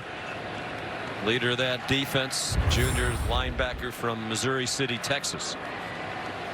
He made a great play running from his linebacker position and landed on the back of the legs, on the heels of Bohannon, the quarterback. Nearly grabbed at his midsection. That's what they're looking at, with Murray still down on the field with 1:18 to go in the third quarter, and Oklahoma leading Baylor 20-13 in this Dr. Pepper Big 12 championship game. They can ill afford to lose him. I mean, he is the kind of the heart and soul. And when we talk to Alex Grinch, says when we're at our best, he is at his best. I mean, that's when we play our best football, when he's doing his thing. And good to see him up on his own power coming off the field. Their leading tackler for the year, third-year starter. He started every game of his career at Oklahoma. Today, his 40th in a row. Brian Meade comes back in for him. He wears number 38. Well, again, another third down and long situation for Gary Bohannon. Baylor 3 of 12 on third down. The majority of them have been this kind of down and distance. That last play by Murray, 11 tackles for a loss today by Oklahoma. Another area in which they're much improved over the past. Looks like Murray's okay now, standing on the sideline. Bohannon sacked. Jalen Redmond got enough of him to get him down at the 28-yard line. Nice job by Redmond using his hands. He lined up inside, and he's going to stunt to the outside. Watch Redmond. He's right here. He's just going to move this way, but watch him use his hands to get free of the block. The left guard, Khalil Keith, trying to block him. He did a nice job just fighting around the corner and getting to the pressure. Isaac Power, short punt. And it takes a bad bounce for Baylor. Just about 10 yards back in the wrong direction for the Bears, and it goes out of bounds at midfield. Kick off your Week 14 NFL Sunday with ESPN and the ESPN app at 9 a.m. Eastern. All the early breaking stories, previews of every game right up until kickoff, and then we'll cap off Week 14 of the NFL's 50th season of Monday Night Football on ESPN, ESPN Deportes, and the app. At 8 Eastern time, the New York Giants and the Philadelphia Eagles. Eagles need a win to move into a tie for first place with the Dallas Cowboys in the NFC East. Perfect situation and time right now to maybe take a shot down the field and see if they can put a dagger in. Here's Kennedy Brooks. Popped to the turf at the 44 on what will likely be the final play of the third quarter. That's the end of the third quarter. ESPN's presentation of college football on ABC will return after this message and a word from our ABC stations.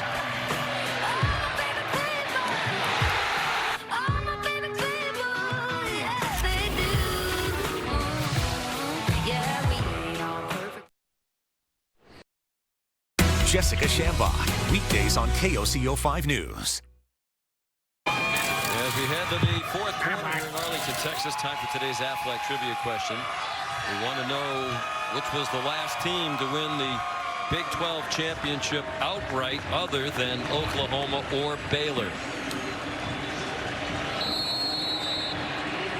I got to believe our sideline reporter, who is everything Big 12, does the Big 12 radio show. I got to believe she knows the answer. He probably does know that. Second down and 4. Oklahoma at the Baylor 44, leading by 7, trying to win their 5th straight Big 12 title. And that play goes for a loss. Kennedy Brooks stopped by Jordan Williams, and here's another very big 3rd down play. Yeah, you almost get the feeling, Sean, the way this game is going, that if the Baylor defense can't get another turnover or really flip the field in a major way, it's going to be hard to win. Didn't look like they were lined up and ready to go, but they're putting pressure on Hurts, who dumps it off to Kennedy Brooks with all kinds of running room down the far sideline. And a 1st down for Oklahoma to the 26. Just a beautiful job by Hurts, buying more time, just patiently stepping away from Lockhart.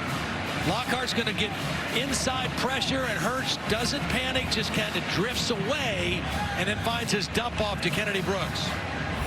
19-yard gain. Oklahoma's won 51 games in a row when leading after the 3rd quarter. Trying to make that 52. Brooks stopped at the 23. The last time they lost a game when leading after the 3rd quarter was back in 2014, December that year. Led Oklahoma State by 14. Entering the 4th quarter, lost in overtime.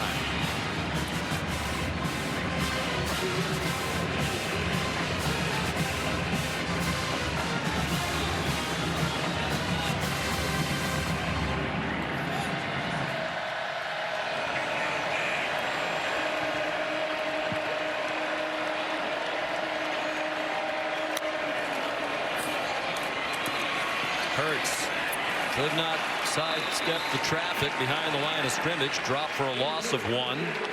Baylor was waiting on that. They brought their safety, Henry Black, right up to the line of scrimmage. They outnumbered Oklahoma on that quarterback draw, anticipating that play on 2nd down and another 3rd and long. Braylon Arnold has returned to the game in the secondary. That's big for Baylor. Oklahoma, after going 1 for 6 on 3rd down in the 1st half, 4 out of 5 on 3rd down here in the 2nd half. They are in field goal range to take a 2-score lead. Hurts all day to throw against that 3-man rush. Wide open. C.D. Lamb inside the 10. And dropped at the 7 by Blake Lynch. Great job by C.D. Lamb recognizing coverage. He saw zone coverage, so instead of continuing to cross the field, he sat down right in the middle. Watch C.D. Lamb. When he sees the zone, he's going to settle down right there in the middle. Turn his numbers to the quarterback, not run through the coverage, and Hurts able to find him for the 1st down.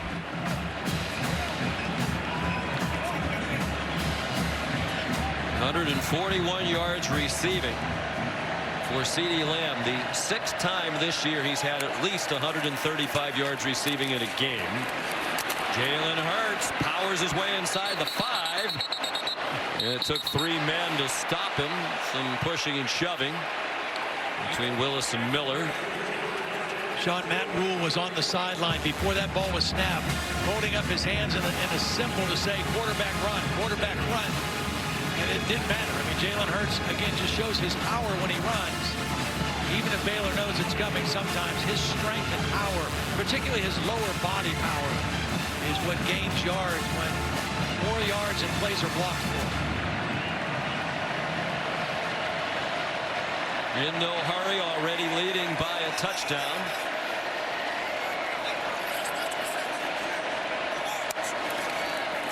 On 2nd and goal. Brooks smothered back at the 7 by James Lynch, who with 2 sacks today has 12.5 for the year. That is the single season record. His family here enjoying that. He broke the record set by Sean Oakman of 11 sacks back in 2014. There's his mother Sherry, who told us about as vocal a fan as you will find in college football.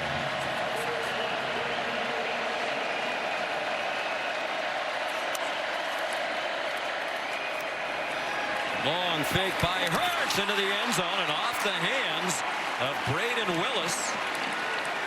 Last year in situations like this, Todd, in that game, we saw them throw the ball to Grant Calcaterra. That was a big loss for Oklahoma this year. Terrific tight end who had to give up football after repeated head injuries. He scored 2 touchdowns in this game last year. They tried to fool him on that one. They tried to show block, but Chris Miller was not fooled. He was there in coverage, and Jalen had to try to put the ball in an outside place, and that's why it was incomplete. Good coverage by Chris Miller.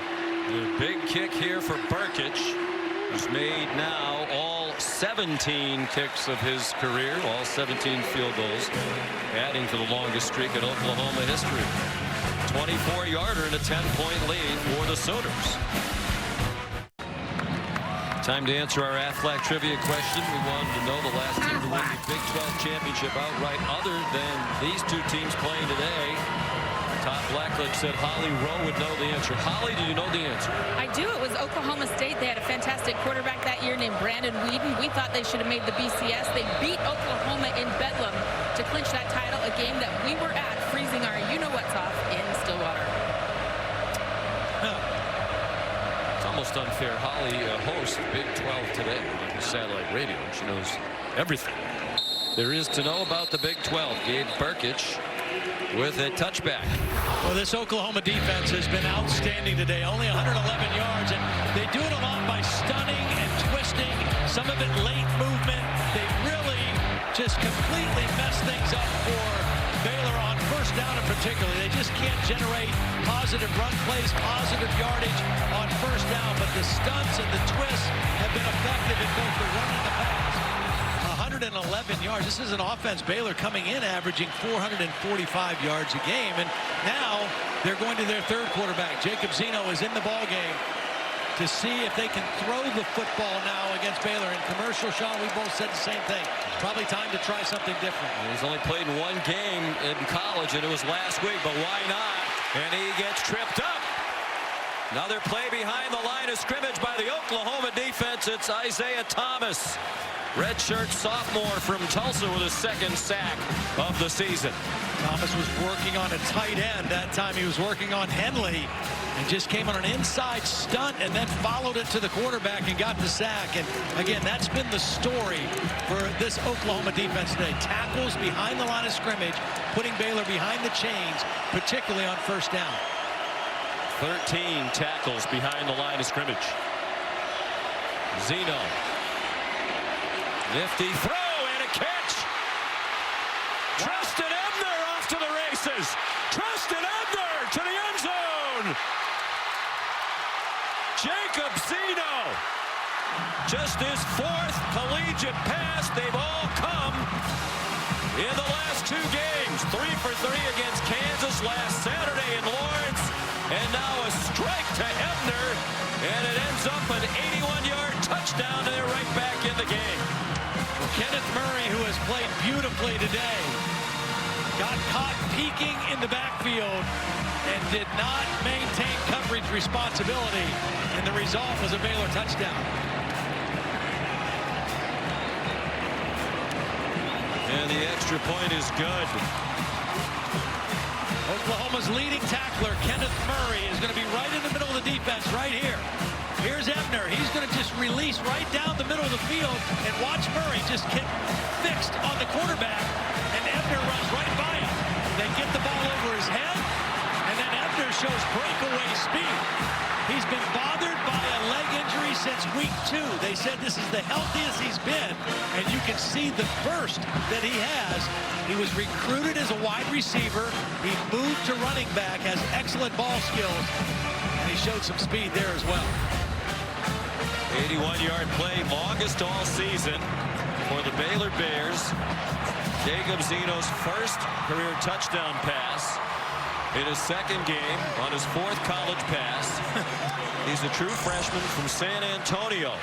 Highly recruited, 4-star recruit, number 137 in the entire country at any position.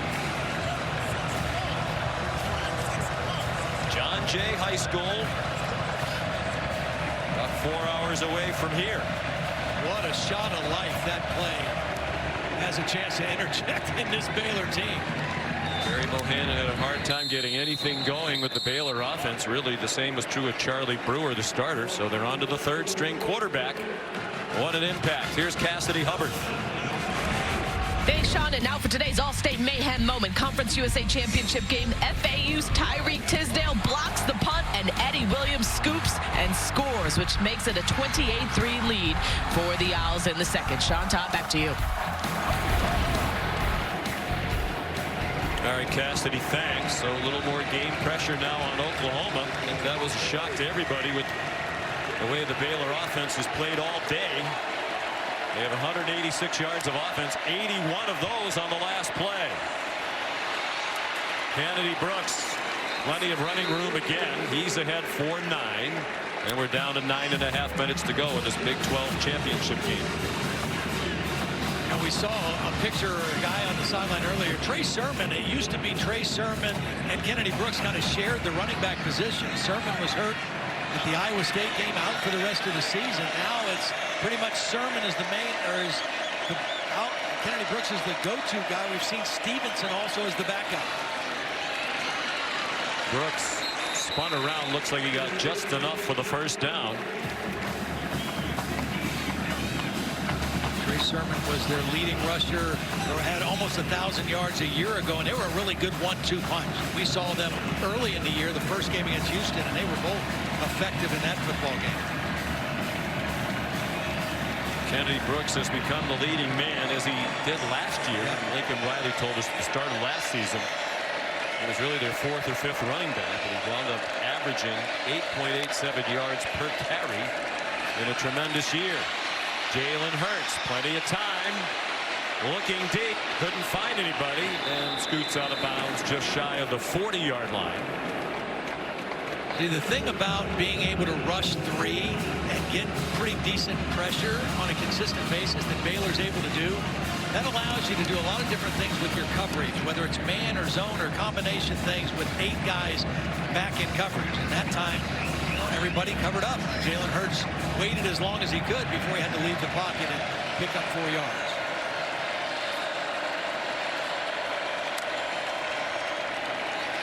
This time Baylor crowds the line of scrimmage. Hurts got it off.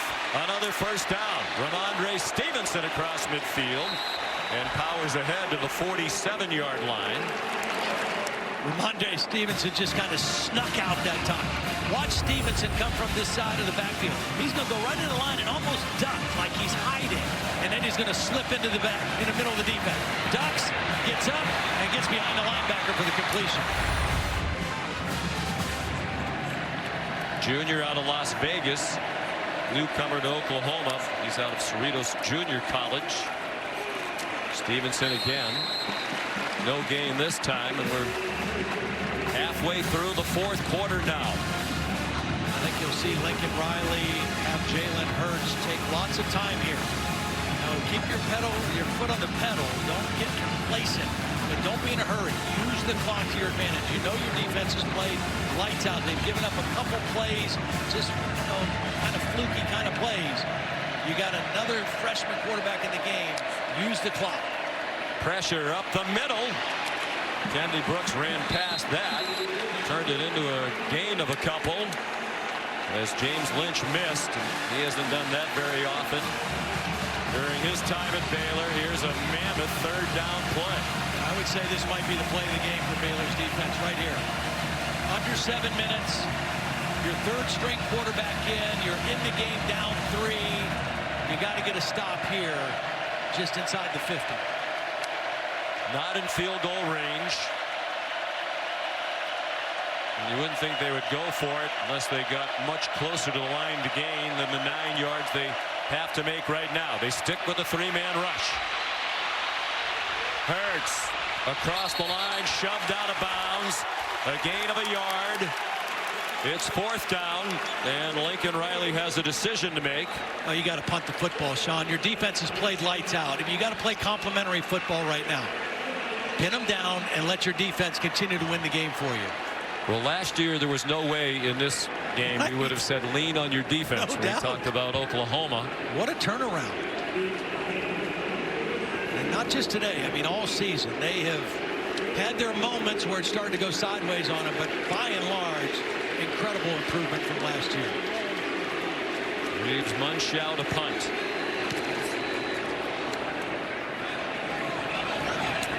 And a fair catch made by Braylon Arnold at the 10-yard line.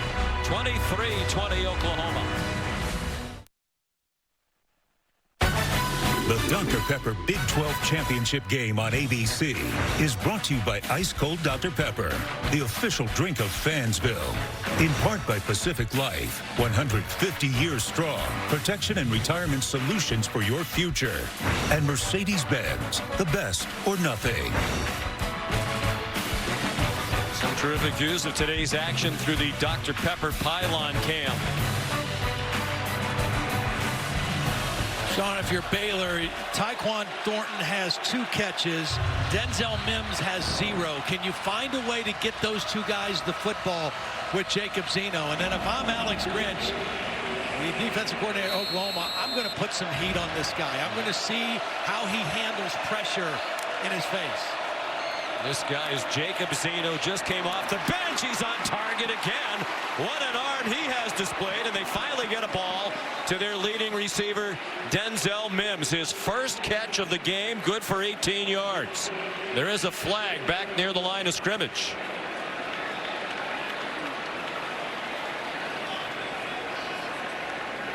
You know, they might call linemen downfield. Eligible downfield, offense number 61. It's a 5-yard penalty, first down. Khalil Keith, it's an RPO, which means the line is blocking run, and the quarterback and receivers are adjusting the pass. Watch Khalil Keith. He's blocking run. He's going to get beyond 4 yards here. He's going to get all the way down the field here in the block, and the ball is thrown. That's an easy penalty to call and the correct call, and that's the problem when you run RPOs. Those linemen, they're just doing their job. It's a gray area that has a lot of coaches annoyed, but there was nothing gray about that. He was way down the field. But what an arm Zeno has displayed. Matt Rule's very upset by that call, but that was the right call. No way! 5:45 to go. The Big 12 championship on the line. Welcome back to the 2019 Dr. Pepper Big 12 championship game. Oklahoma leading Baylor 23-20 here in the fourth quarter as we continue Dr. Pepper championship drive. With Baylor in possession of the ball after the penalty and a timeout. Matt Rule was hot with the officials the entire time. During that timeout, 1st and 15 from their own 5. True freshman Jacob Zeno just entered the game, showing off a strong arm, and he's on target again. It's Chris Platt all the way to the 10-yard line. Now, we had a hard time identifying him because he's usually number 14, but you can't have 2 14s in the game. Zeno's number 14, so Platt had to switch to 12. They did a great job faking the bubble screen. Platt looked like he was going to block and then turned upfield and showed the speed. Well-designed play during that timeout. And a big chunk play that the Baylor offense desperately needed. And how about the poise and the arm talent of Jacob Zeno? Every ball he has thrown has been a rocket on target. He threw an 81-yard touchdown. That's an 80-yard play. And they're in field goal range at the very least with 5 minutes to go. Treston Ebner stopped by Delarian Turner-Yell. The 81-yard touchdown was the longest play given up by Oklahoma since 2015, and now they come back with an 80-yard play. What a great design of the play. Excellent play call that time by Jeff Nixon, co-offensive coordinator. 4.5 to go. The winner, the Big 12 champion, and if Georgia loses tonight, very likely into the college football playoff. Treston Ebner, room outside. And a good tackle by Pat Fields at the 10-yard line. Wasn't a very good job by Nick Bonito, who had the game-saving interception in the game in Baylor a couple weeks ago. That time he did not set the edge of the defense, came inside and enabled Ebner to get outside very easily. I believe that was a mistake, him moving inside on that play instead of taking care of the edge of the defense. Playing without Brendan Radley-Hiles, starting defensive back. There's Baylor playing with its third-string quarterback. Already a legendary performance. This is the kind of performance you put your name in the books forever. On the run, he throws too high. Looking for Chris Platt, who now has no name on his back. They try to roll the quarterback, get a little mesh, a little rub route. Good coverage that time by Turner Yell, I think, that was in there. So now Mayers, we talked about how this redshirt freshman's been clutch all year. He's 2 for 2 today. He's trying to tie it with a 28-yarder with 3.5 to go. Now it looks like it'll be 27 as they set up. Skyler Wetzel, the holder. The kick is good, right down the middle. 3:25 to go. Baylor and Oklahoma tied at 23. 23-all back here at the Big 12 Championship. That last big play, I want to show you what a beautiful play. This receiver here is going to fake screen. He's going to lead. This is Platt. He's going to show block and then go down the field. And when he shows block, this safety is going to go with him. The only guy that can make a play is the backside safety, Pat Fields. And he does not get a good angle. And Chris Platt makes the first catch of the game. 78 yards worth, and Baylor is able to tie the football game up with the field goal. Beautiful design. Noah Rauschenberg kicks off. And it's a touchback. There's another Pacific Life game summary.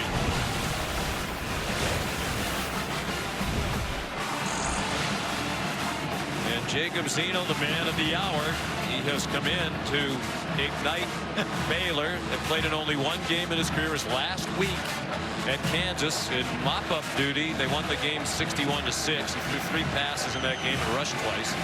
Completed all 3. He's 2 out of 3 today, an 81-yard touchdown. Then that 78-yard play Todd just showed you to set up the field goal. And not the least bit overwhelmed by the circumstances. I mean, he has leaned back and fired. There's a flag down. You'd expect that to be a holding call based on the fact it was thrown by the umpire back toward the pit. Kennedy Brooks carried for 12. I think they're going to get R.J. Proctor with the hold, number 73, the left tackle.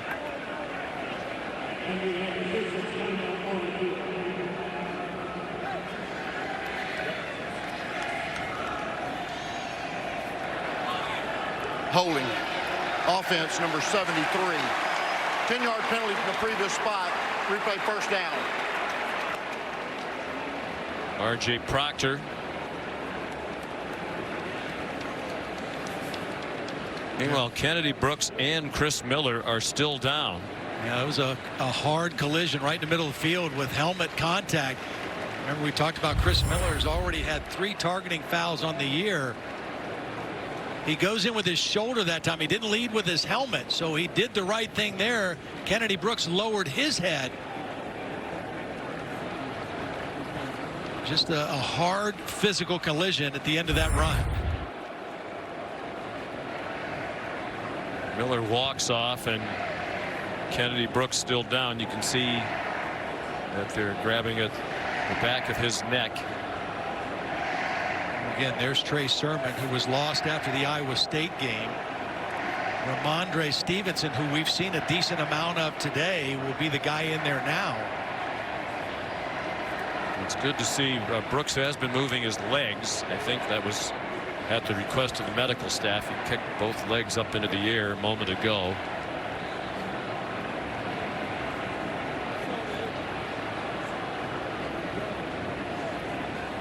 Looks like now they're ready to help him up. Thank goodness. You know, these are 2 physical football teams, especially defensively. You know, it's one of those deals where for years everybody said, well, they don't play any defense in the Big 12. Well, they're starting to play a little better defense. I mean, you've got Iowa State that plays good defense. These 2 teams are the 2 best in the league right now playing defense. So these are 2 very good defensive teams. Much improved, both of them. Baylor's giving up more than 13 points per game fewer than a year ago. That was the 4th biggest improvement in the country. We chronicled earlier Oklahoma's dramatic improvement. I mean, last year their offense was historically great, but the defense was so bad that the committee had to ponder leaving them out of the college football playoff because the defense was worst in the country against the pass. The committee won't have to worry about that this year if Oklahoma is under consideration. Well, this is going to fall on Jalen Hurts now. He's had magical moments in conference championship games like last year when he came off the bench, and this game is falling squarely on his shoulders right now. With 3:16 left in a tie ball game, this is what he came to Oklahoma for. Opportunity to do something like this, win a championship, and hopefully get his team into the college football playoff. Reset the game clock to 3:23. Number 3 on the defense was injured on the prior play. He had to leave. Set the clock to 3:23 and started on my signal. And the reason Mike DeFee made that announcement is Chris Miller actually ran back onto the field, wanted to play this snap, but he has to come out. If you're Baylor's defense now, you've got to handle the 1-2 punch of Oklahoma. You've got to get that guy on the ground and that guy on the ground. Hurts and Lamb. Andre Stevenson is the running back. Hurts flushed to his right. Throws on the run on target.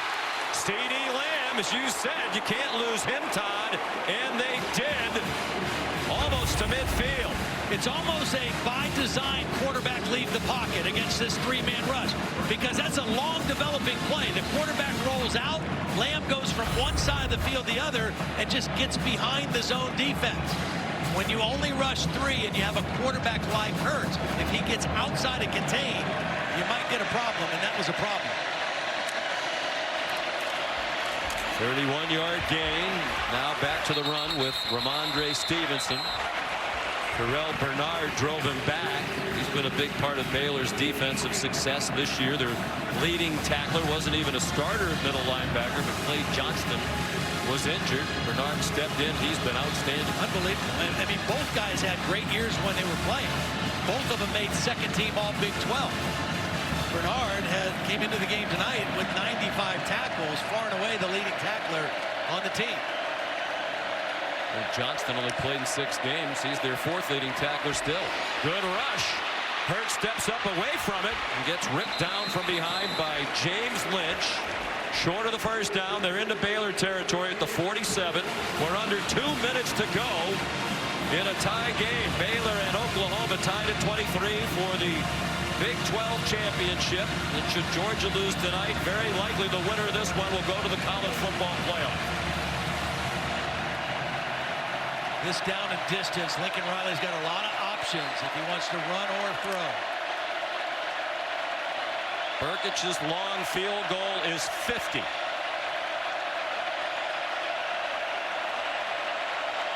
Baylor showing man coverage right now with the potential pressure, and Lincoln Riley wants a timeout.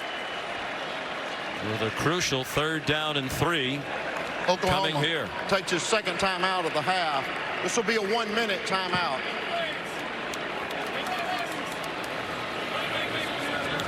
Well, it hasn't always been pretty. No. But it sure has become exciting. Yeah. What Jacob Zeno has done in this game, to me, is the most remarkable thing. But how about this key 3rd down and 3 here? Where do they go? Well, I think they put the ball in Jalen Hurts' hands. I think they give him something where he has the option to throw if it's there and run if it's not there. I mean, he's their leader. He's their guy. He's got him to this point. And I think you keep it in his hands here. And you might even be thinking 2-down territory here with Jalen Hurts having it twice. Well, that would be risky near midfield. Jalen Hurts making history. Oklahoma now with 1 timeout left. Baylor has 2. Jalen, the first player ever to start at quarterback in a conference championship game for 2 different schools. Yes. Did it, of course, for Alabama. A couple of years ago, came off the bench to win it for them. Last year in the SEC game against Georgia, when Tua Tagovailoa got hurt in the 4th quarter, they were down by a touchdown. Will he have more late game heroics here to lead Oklahoma to victory? Again, you know, when Baylor has rushed 3. They've been able to collapse the pocket, but they haven't been able to keep Jalen Hurts in the pocket. I'd be curious to see if Phil Snow wants to bring some extra defenders on this third down play to pressure Hurts. Stevenson remains the featured back. Jeremiah Hall in there as well, number 27. They rush more people. Hurts in retreat, sets himself and fires, and it's C.D. Lamb. Oh, they're waving it off here. Well, the back judge comes in. All the other officials were saying catch. On the field is an incomplete pass. 4th down. The officials were getting ready to mark the ball inside the 35, but the back judge emphatically came in, and he got the call right. Credit Donnie Altman, the back judge, with the best view of it. Clearly an incomplete pass, and now what does Lincoln Riley do on 4th and 3, 1:14 to go, tied at 23. He's going to punt the football, and probably the smart thing to do. Your defense has played well enough for you to win. You've leaned on your defense. See if they can get another stop. Perhaps at Oklahoma, they're long overdue for the defense to carry the offense. You know, it's interesting because when we talked to Alex Grinch, he said we don't want to blame it on the offense. Say, hey, go win it for us. They have their own standard now. Reeves Munshaw the punt. Lands near the 15 and takes a great bounce. It almost waited too long. Inside the 1. Great punt by Munshaw. A lot of it on the bounce. Here's Cassidy Hubbard. Thanks, Sean. Up next on ABC, the American Championship game. Cincinnati and Memphis meeting for the 2nd straight week, but this time for the conference title. 3:30 Eastern on ABC and the ESPN app. Sean, Todd, back to you. All right, Cassidy, thanks. 46-yard punt. So now the true freshman Zeno, in a tie game, 1:02 to go, has to be so careful handling the ball, taking the snap, and if he is in the end zone, getting rid of it without committing a penalty. We haven't seen him under the center at all in this game, but they might be on this play. But they've got to get it out away from their own goal line. So Michael Hasty lined up behind him. He is under center. That's all you can do. Now, Oklahoma can stop it once if they want to. But if you're Baylor, you're playing for overtime right now. I mean, you're too far back in your own territory. You fought your way back with the 3rd quarterback. You just want to play this game in overtime now. 4 fourth quarter come from behind wins this season against Iowa State, Texas Tech, Oklahoma State, TCU, trailed in the 4th quarter in all of them, rallied to win all of them.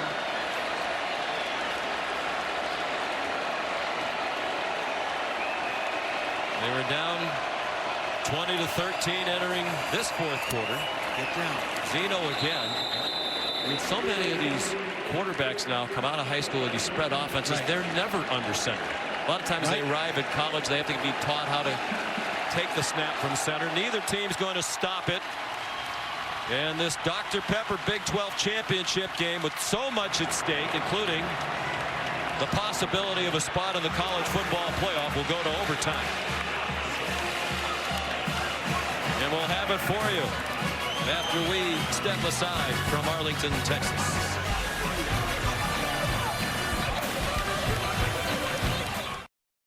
Central Cotton Bowl berth on the line for Brady White and Memphis as they host Cincinnati for the American Championship. As soon as the Big 12 championship game is over, we'll get you to Memphis. Back to Sean and Todd.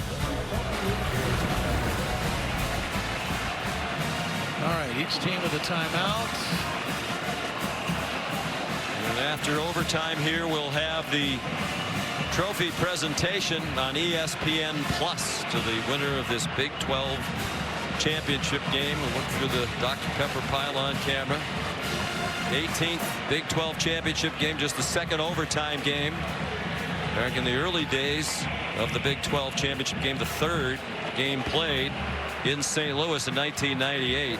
Texas A&M beat Kansas State 36-33. They showed highlights of that on game day this morning. It was a tremendous football game. Sir Parker, a 32-yard pass from Brandon Stewart to win it after Martin Gramatica kicked a field goal for K-State in the overtime. So Mike DeFee will go through the rules for the captains.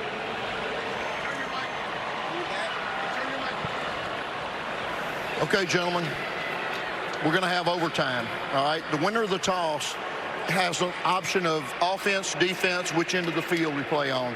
The loser will have the remaining option. Each team will have one timeout. Okay, we're going to go to we have a winner. If we end up in the third overtime period, we got to go for two. In the fifth overtime period, it'd be from the 3-yard line for tries. So, Baylor, you're the visitor.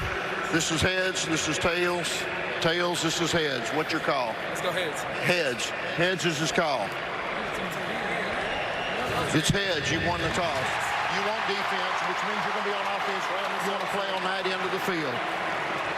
Baylor won the toss and has elected defense. Oklahoma's elected to play on this end of the field. Oklahoma have the ball 1st and 10 at the 25-yard line. Let's have a good one. Jordan Williams, the call for Baylor. Teams always pick defense because each team will get the ball. And you want to know what the other team has done when they have the ball, so you know what you have to do when you get it. They've been the comeback kids this year. They've won 2 games in multiple overtimes of the Baylor Bears. Oklahoma didn't go to overtime this year. Baylor beat Texas Tech in 2 overtimes in October in Waco 33-30. Then they needed 3 overtimes to win at TCU on November 10th. We have had 2 kickers that have been outstanding today, too. I mean, my goodness, they have been true down the middle all day. And we have a veteran senior quarterback playing in his conference championship with his 2nd team, and we have a true freshman playing in his 1st ever. It'll be the veteran Hurts. Seems like he's been in the spotlight in college football forever, unlike Jake Zeno, who just emerged out of literally nowhere. There's a face mask as C.D. Lamb caught the pass and then got spun around. Yeah, just trying to get it a little bit on that tunnel screen, bring him back inside with blockers. Foul. Face mask. Defense number 38. Half the distance to go from the end of the run. Automatic first down. Jordan Williams, one of the captains, one of the guys who made that call on the heads, on the coin, clearly face mask. Never let go of it. And a big break right away for Oklahoma. Jordan Williams, one of many seniors and 5th-year seniors who were here through the difficulty. They all had the opportunity to leave, go someplace else. Some did. Some stuck with Matt Rule. They said they believed what he was preaching. And boy, did what he promised turn out to be true. Playing for a Big 12 championship right now. On 1st and 10, Jalen Hurts inside the 10. Powerful run. We talked to Terrell Bernard yesterday, the linebacker who played against Jalen Hurts in high school. He said he was tough to tackle in high school, and he's only gotten stronger since. Well, he was such a known weightlifter in high school, power lifter, also a state champion in powerlifting, and he's continued that in college. Just so powerfully built, particularly in his lower body, and you see that in that leg drive on a play like that. One of the great winners in college football history. 37-3 combined as a starting quarterback at Alabama and Oklahoma, with excellent casts around him, obviously. Ramondre Stevenson, a touchdown for Oklahoma.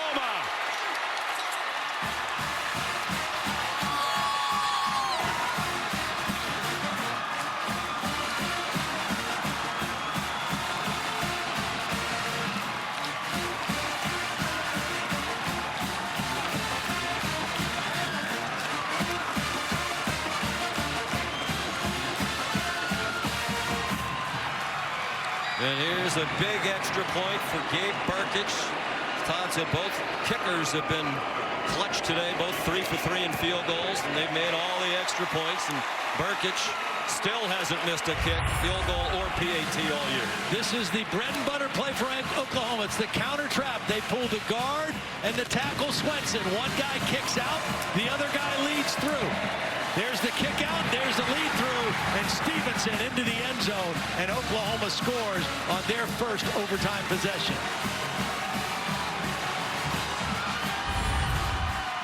So it's a 7-point lead. Baylor will need a touchdown and the extra point on this possession. Quickly to Kevin Negandhi. Sean Todd reminding our audience the American Championship is underway at the Liberty Bowl. You can catch it on the ESPN app. And when we're done in Arlington, we'll go to Memphis for Cincinnati-Memphis. Back to you guys. All right, Kevin, thank you. Jacob Zeno, true freshman, under pressure, and throws it away wisely with 2 men right in his face, including big Neville Gallimore. Yeah, Gallimore just whipped the center on that play. Sam Tecklenburg, number 52, the center, got whipped right away. So Alex Grinch, in a situation like this, you know you have the 7 points. The worst they can do is tie you. Right, be aggressive. True freshman quarterback in the game. Wouldn't you keep coming after him as they did there? Go after him. Motley's done a great job on Mims all night. I say bring extra people and see what the quarterback can do. Mims, top of your screen, 61 catches this year, none today. One of the best receivers in Baylor history. Had 1 catch, it was called back by a penalty. Zeno, flushed again, chased by Ronnie Perkins, throws incomplete near sideline. Intended for Tyquan Thornton. Well, they only rushed 4. They dropped into zone again. I mean, this has been a change. At the end of the game in Waco, they played zone on 2 particular plays in a row. The last 2 plays. The last one was an interception. Let's see what Alex Grinch dials up here on 3rd and 10. Showing zone again. Most of the fans here at AT&T Stadium on their feet. Sizable Oklahoma contingent making a lot of noise, trying to make it tough for Jacob Zeno. Under pressure again and planted back at the 35-yard line. Nick Benito, Jalen Redmond leading the way for the Sooners. Well, watch Benito. He's a linebacker lined up right here. He's just going to come right inside the left tackle. Just beats Connor Galvin right off the snap and right up the middle. And Redmond there to finish it off. But when that pressure comes right up into your lap, there's not much a quarterback can do. So Baylor using its 1 timeout for the overtime.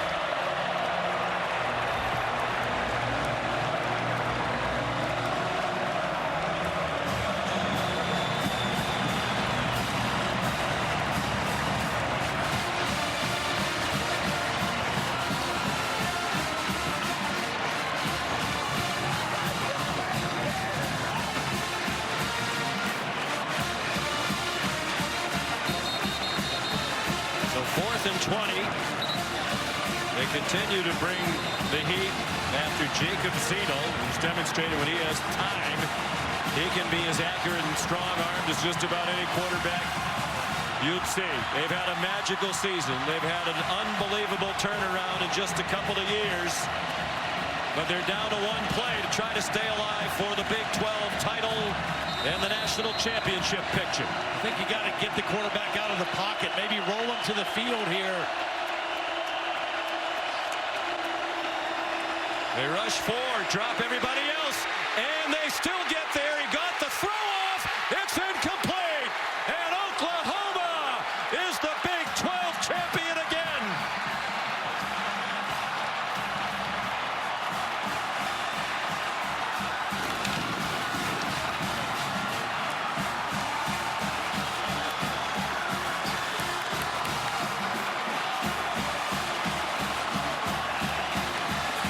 Their 5th straight conference championship. Clemson will have a chance to match that in the ACC tonight against Virginia.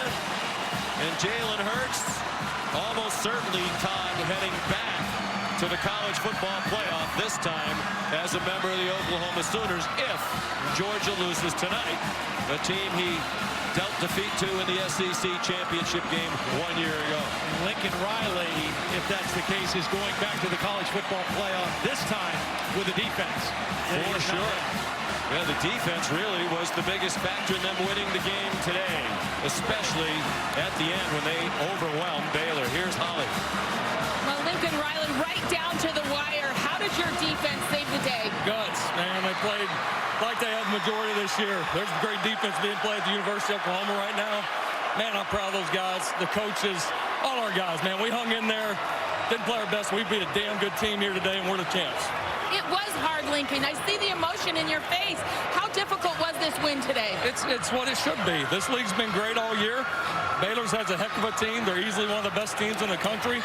It was a great battle. We had 2 great battles with them. Hats off to Coach Roland Baylor. You've had a special quarterback in Jalen Hurts. Jalen. I don't care about that, bro. What's up, bro? You start, man. You win the championship for the Big 12 in your first season playing in this conference. How wild has this year been for you behind the scenes? We talk about the perseverance of this team and how hard we worked. As soon as I got here, man, putting the work in every day. And we set out, to do this, and we did, but we're not done. So we're happy about this. We're very excited. I know better than to ask you that, Jalen, by now. But you have had to acclimate quickly with your teammates. They voted you a captain. How has this brotherhood surrounded you for success? I love this guy. I love these guys. They took me in, made me one of them. They accepted me as their leader, and through my goods and my bads, they have my back all the time, and I love them. Years from now, when we talk about your story in college football, how will we describe this crazy ride you've been on? Well, I hope the story ain't over. Thank you. It's had some remarkable twists and turns. This game did as well. Jalen Hurts, 11 out of 13 passing, by the way, in the second half. Clutch as usual, and it matters most. Jacob Zeno, scout team quarterback earlier in the week, into the game as the 3rd quarterback for Baylor. His performance will long be remembered. Oklahoma perhaps on to the playoff. And if not, at the very least, the Sugar Bowl. If they go to the playoff, it's Baylor in the Sugar Bowl. The Big 12 trophy ceremony on ESPN Plus right now, and we'll send you to Cincinnati and Memphis after these messages.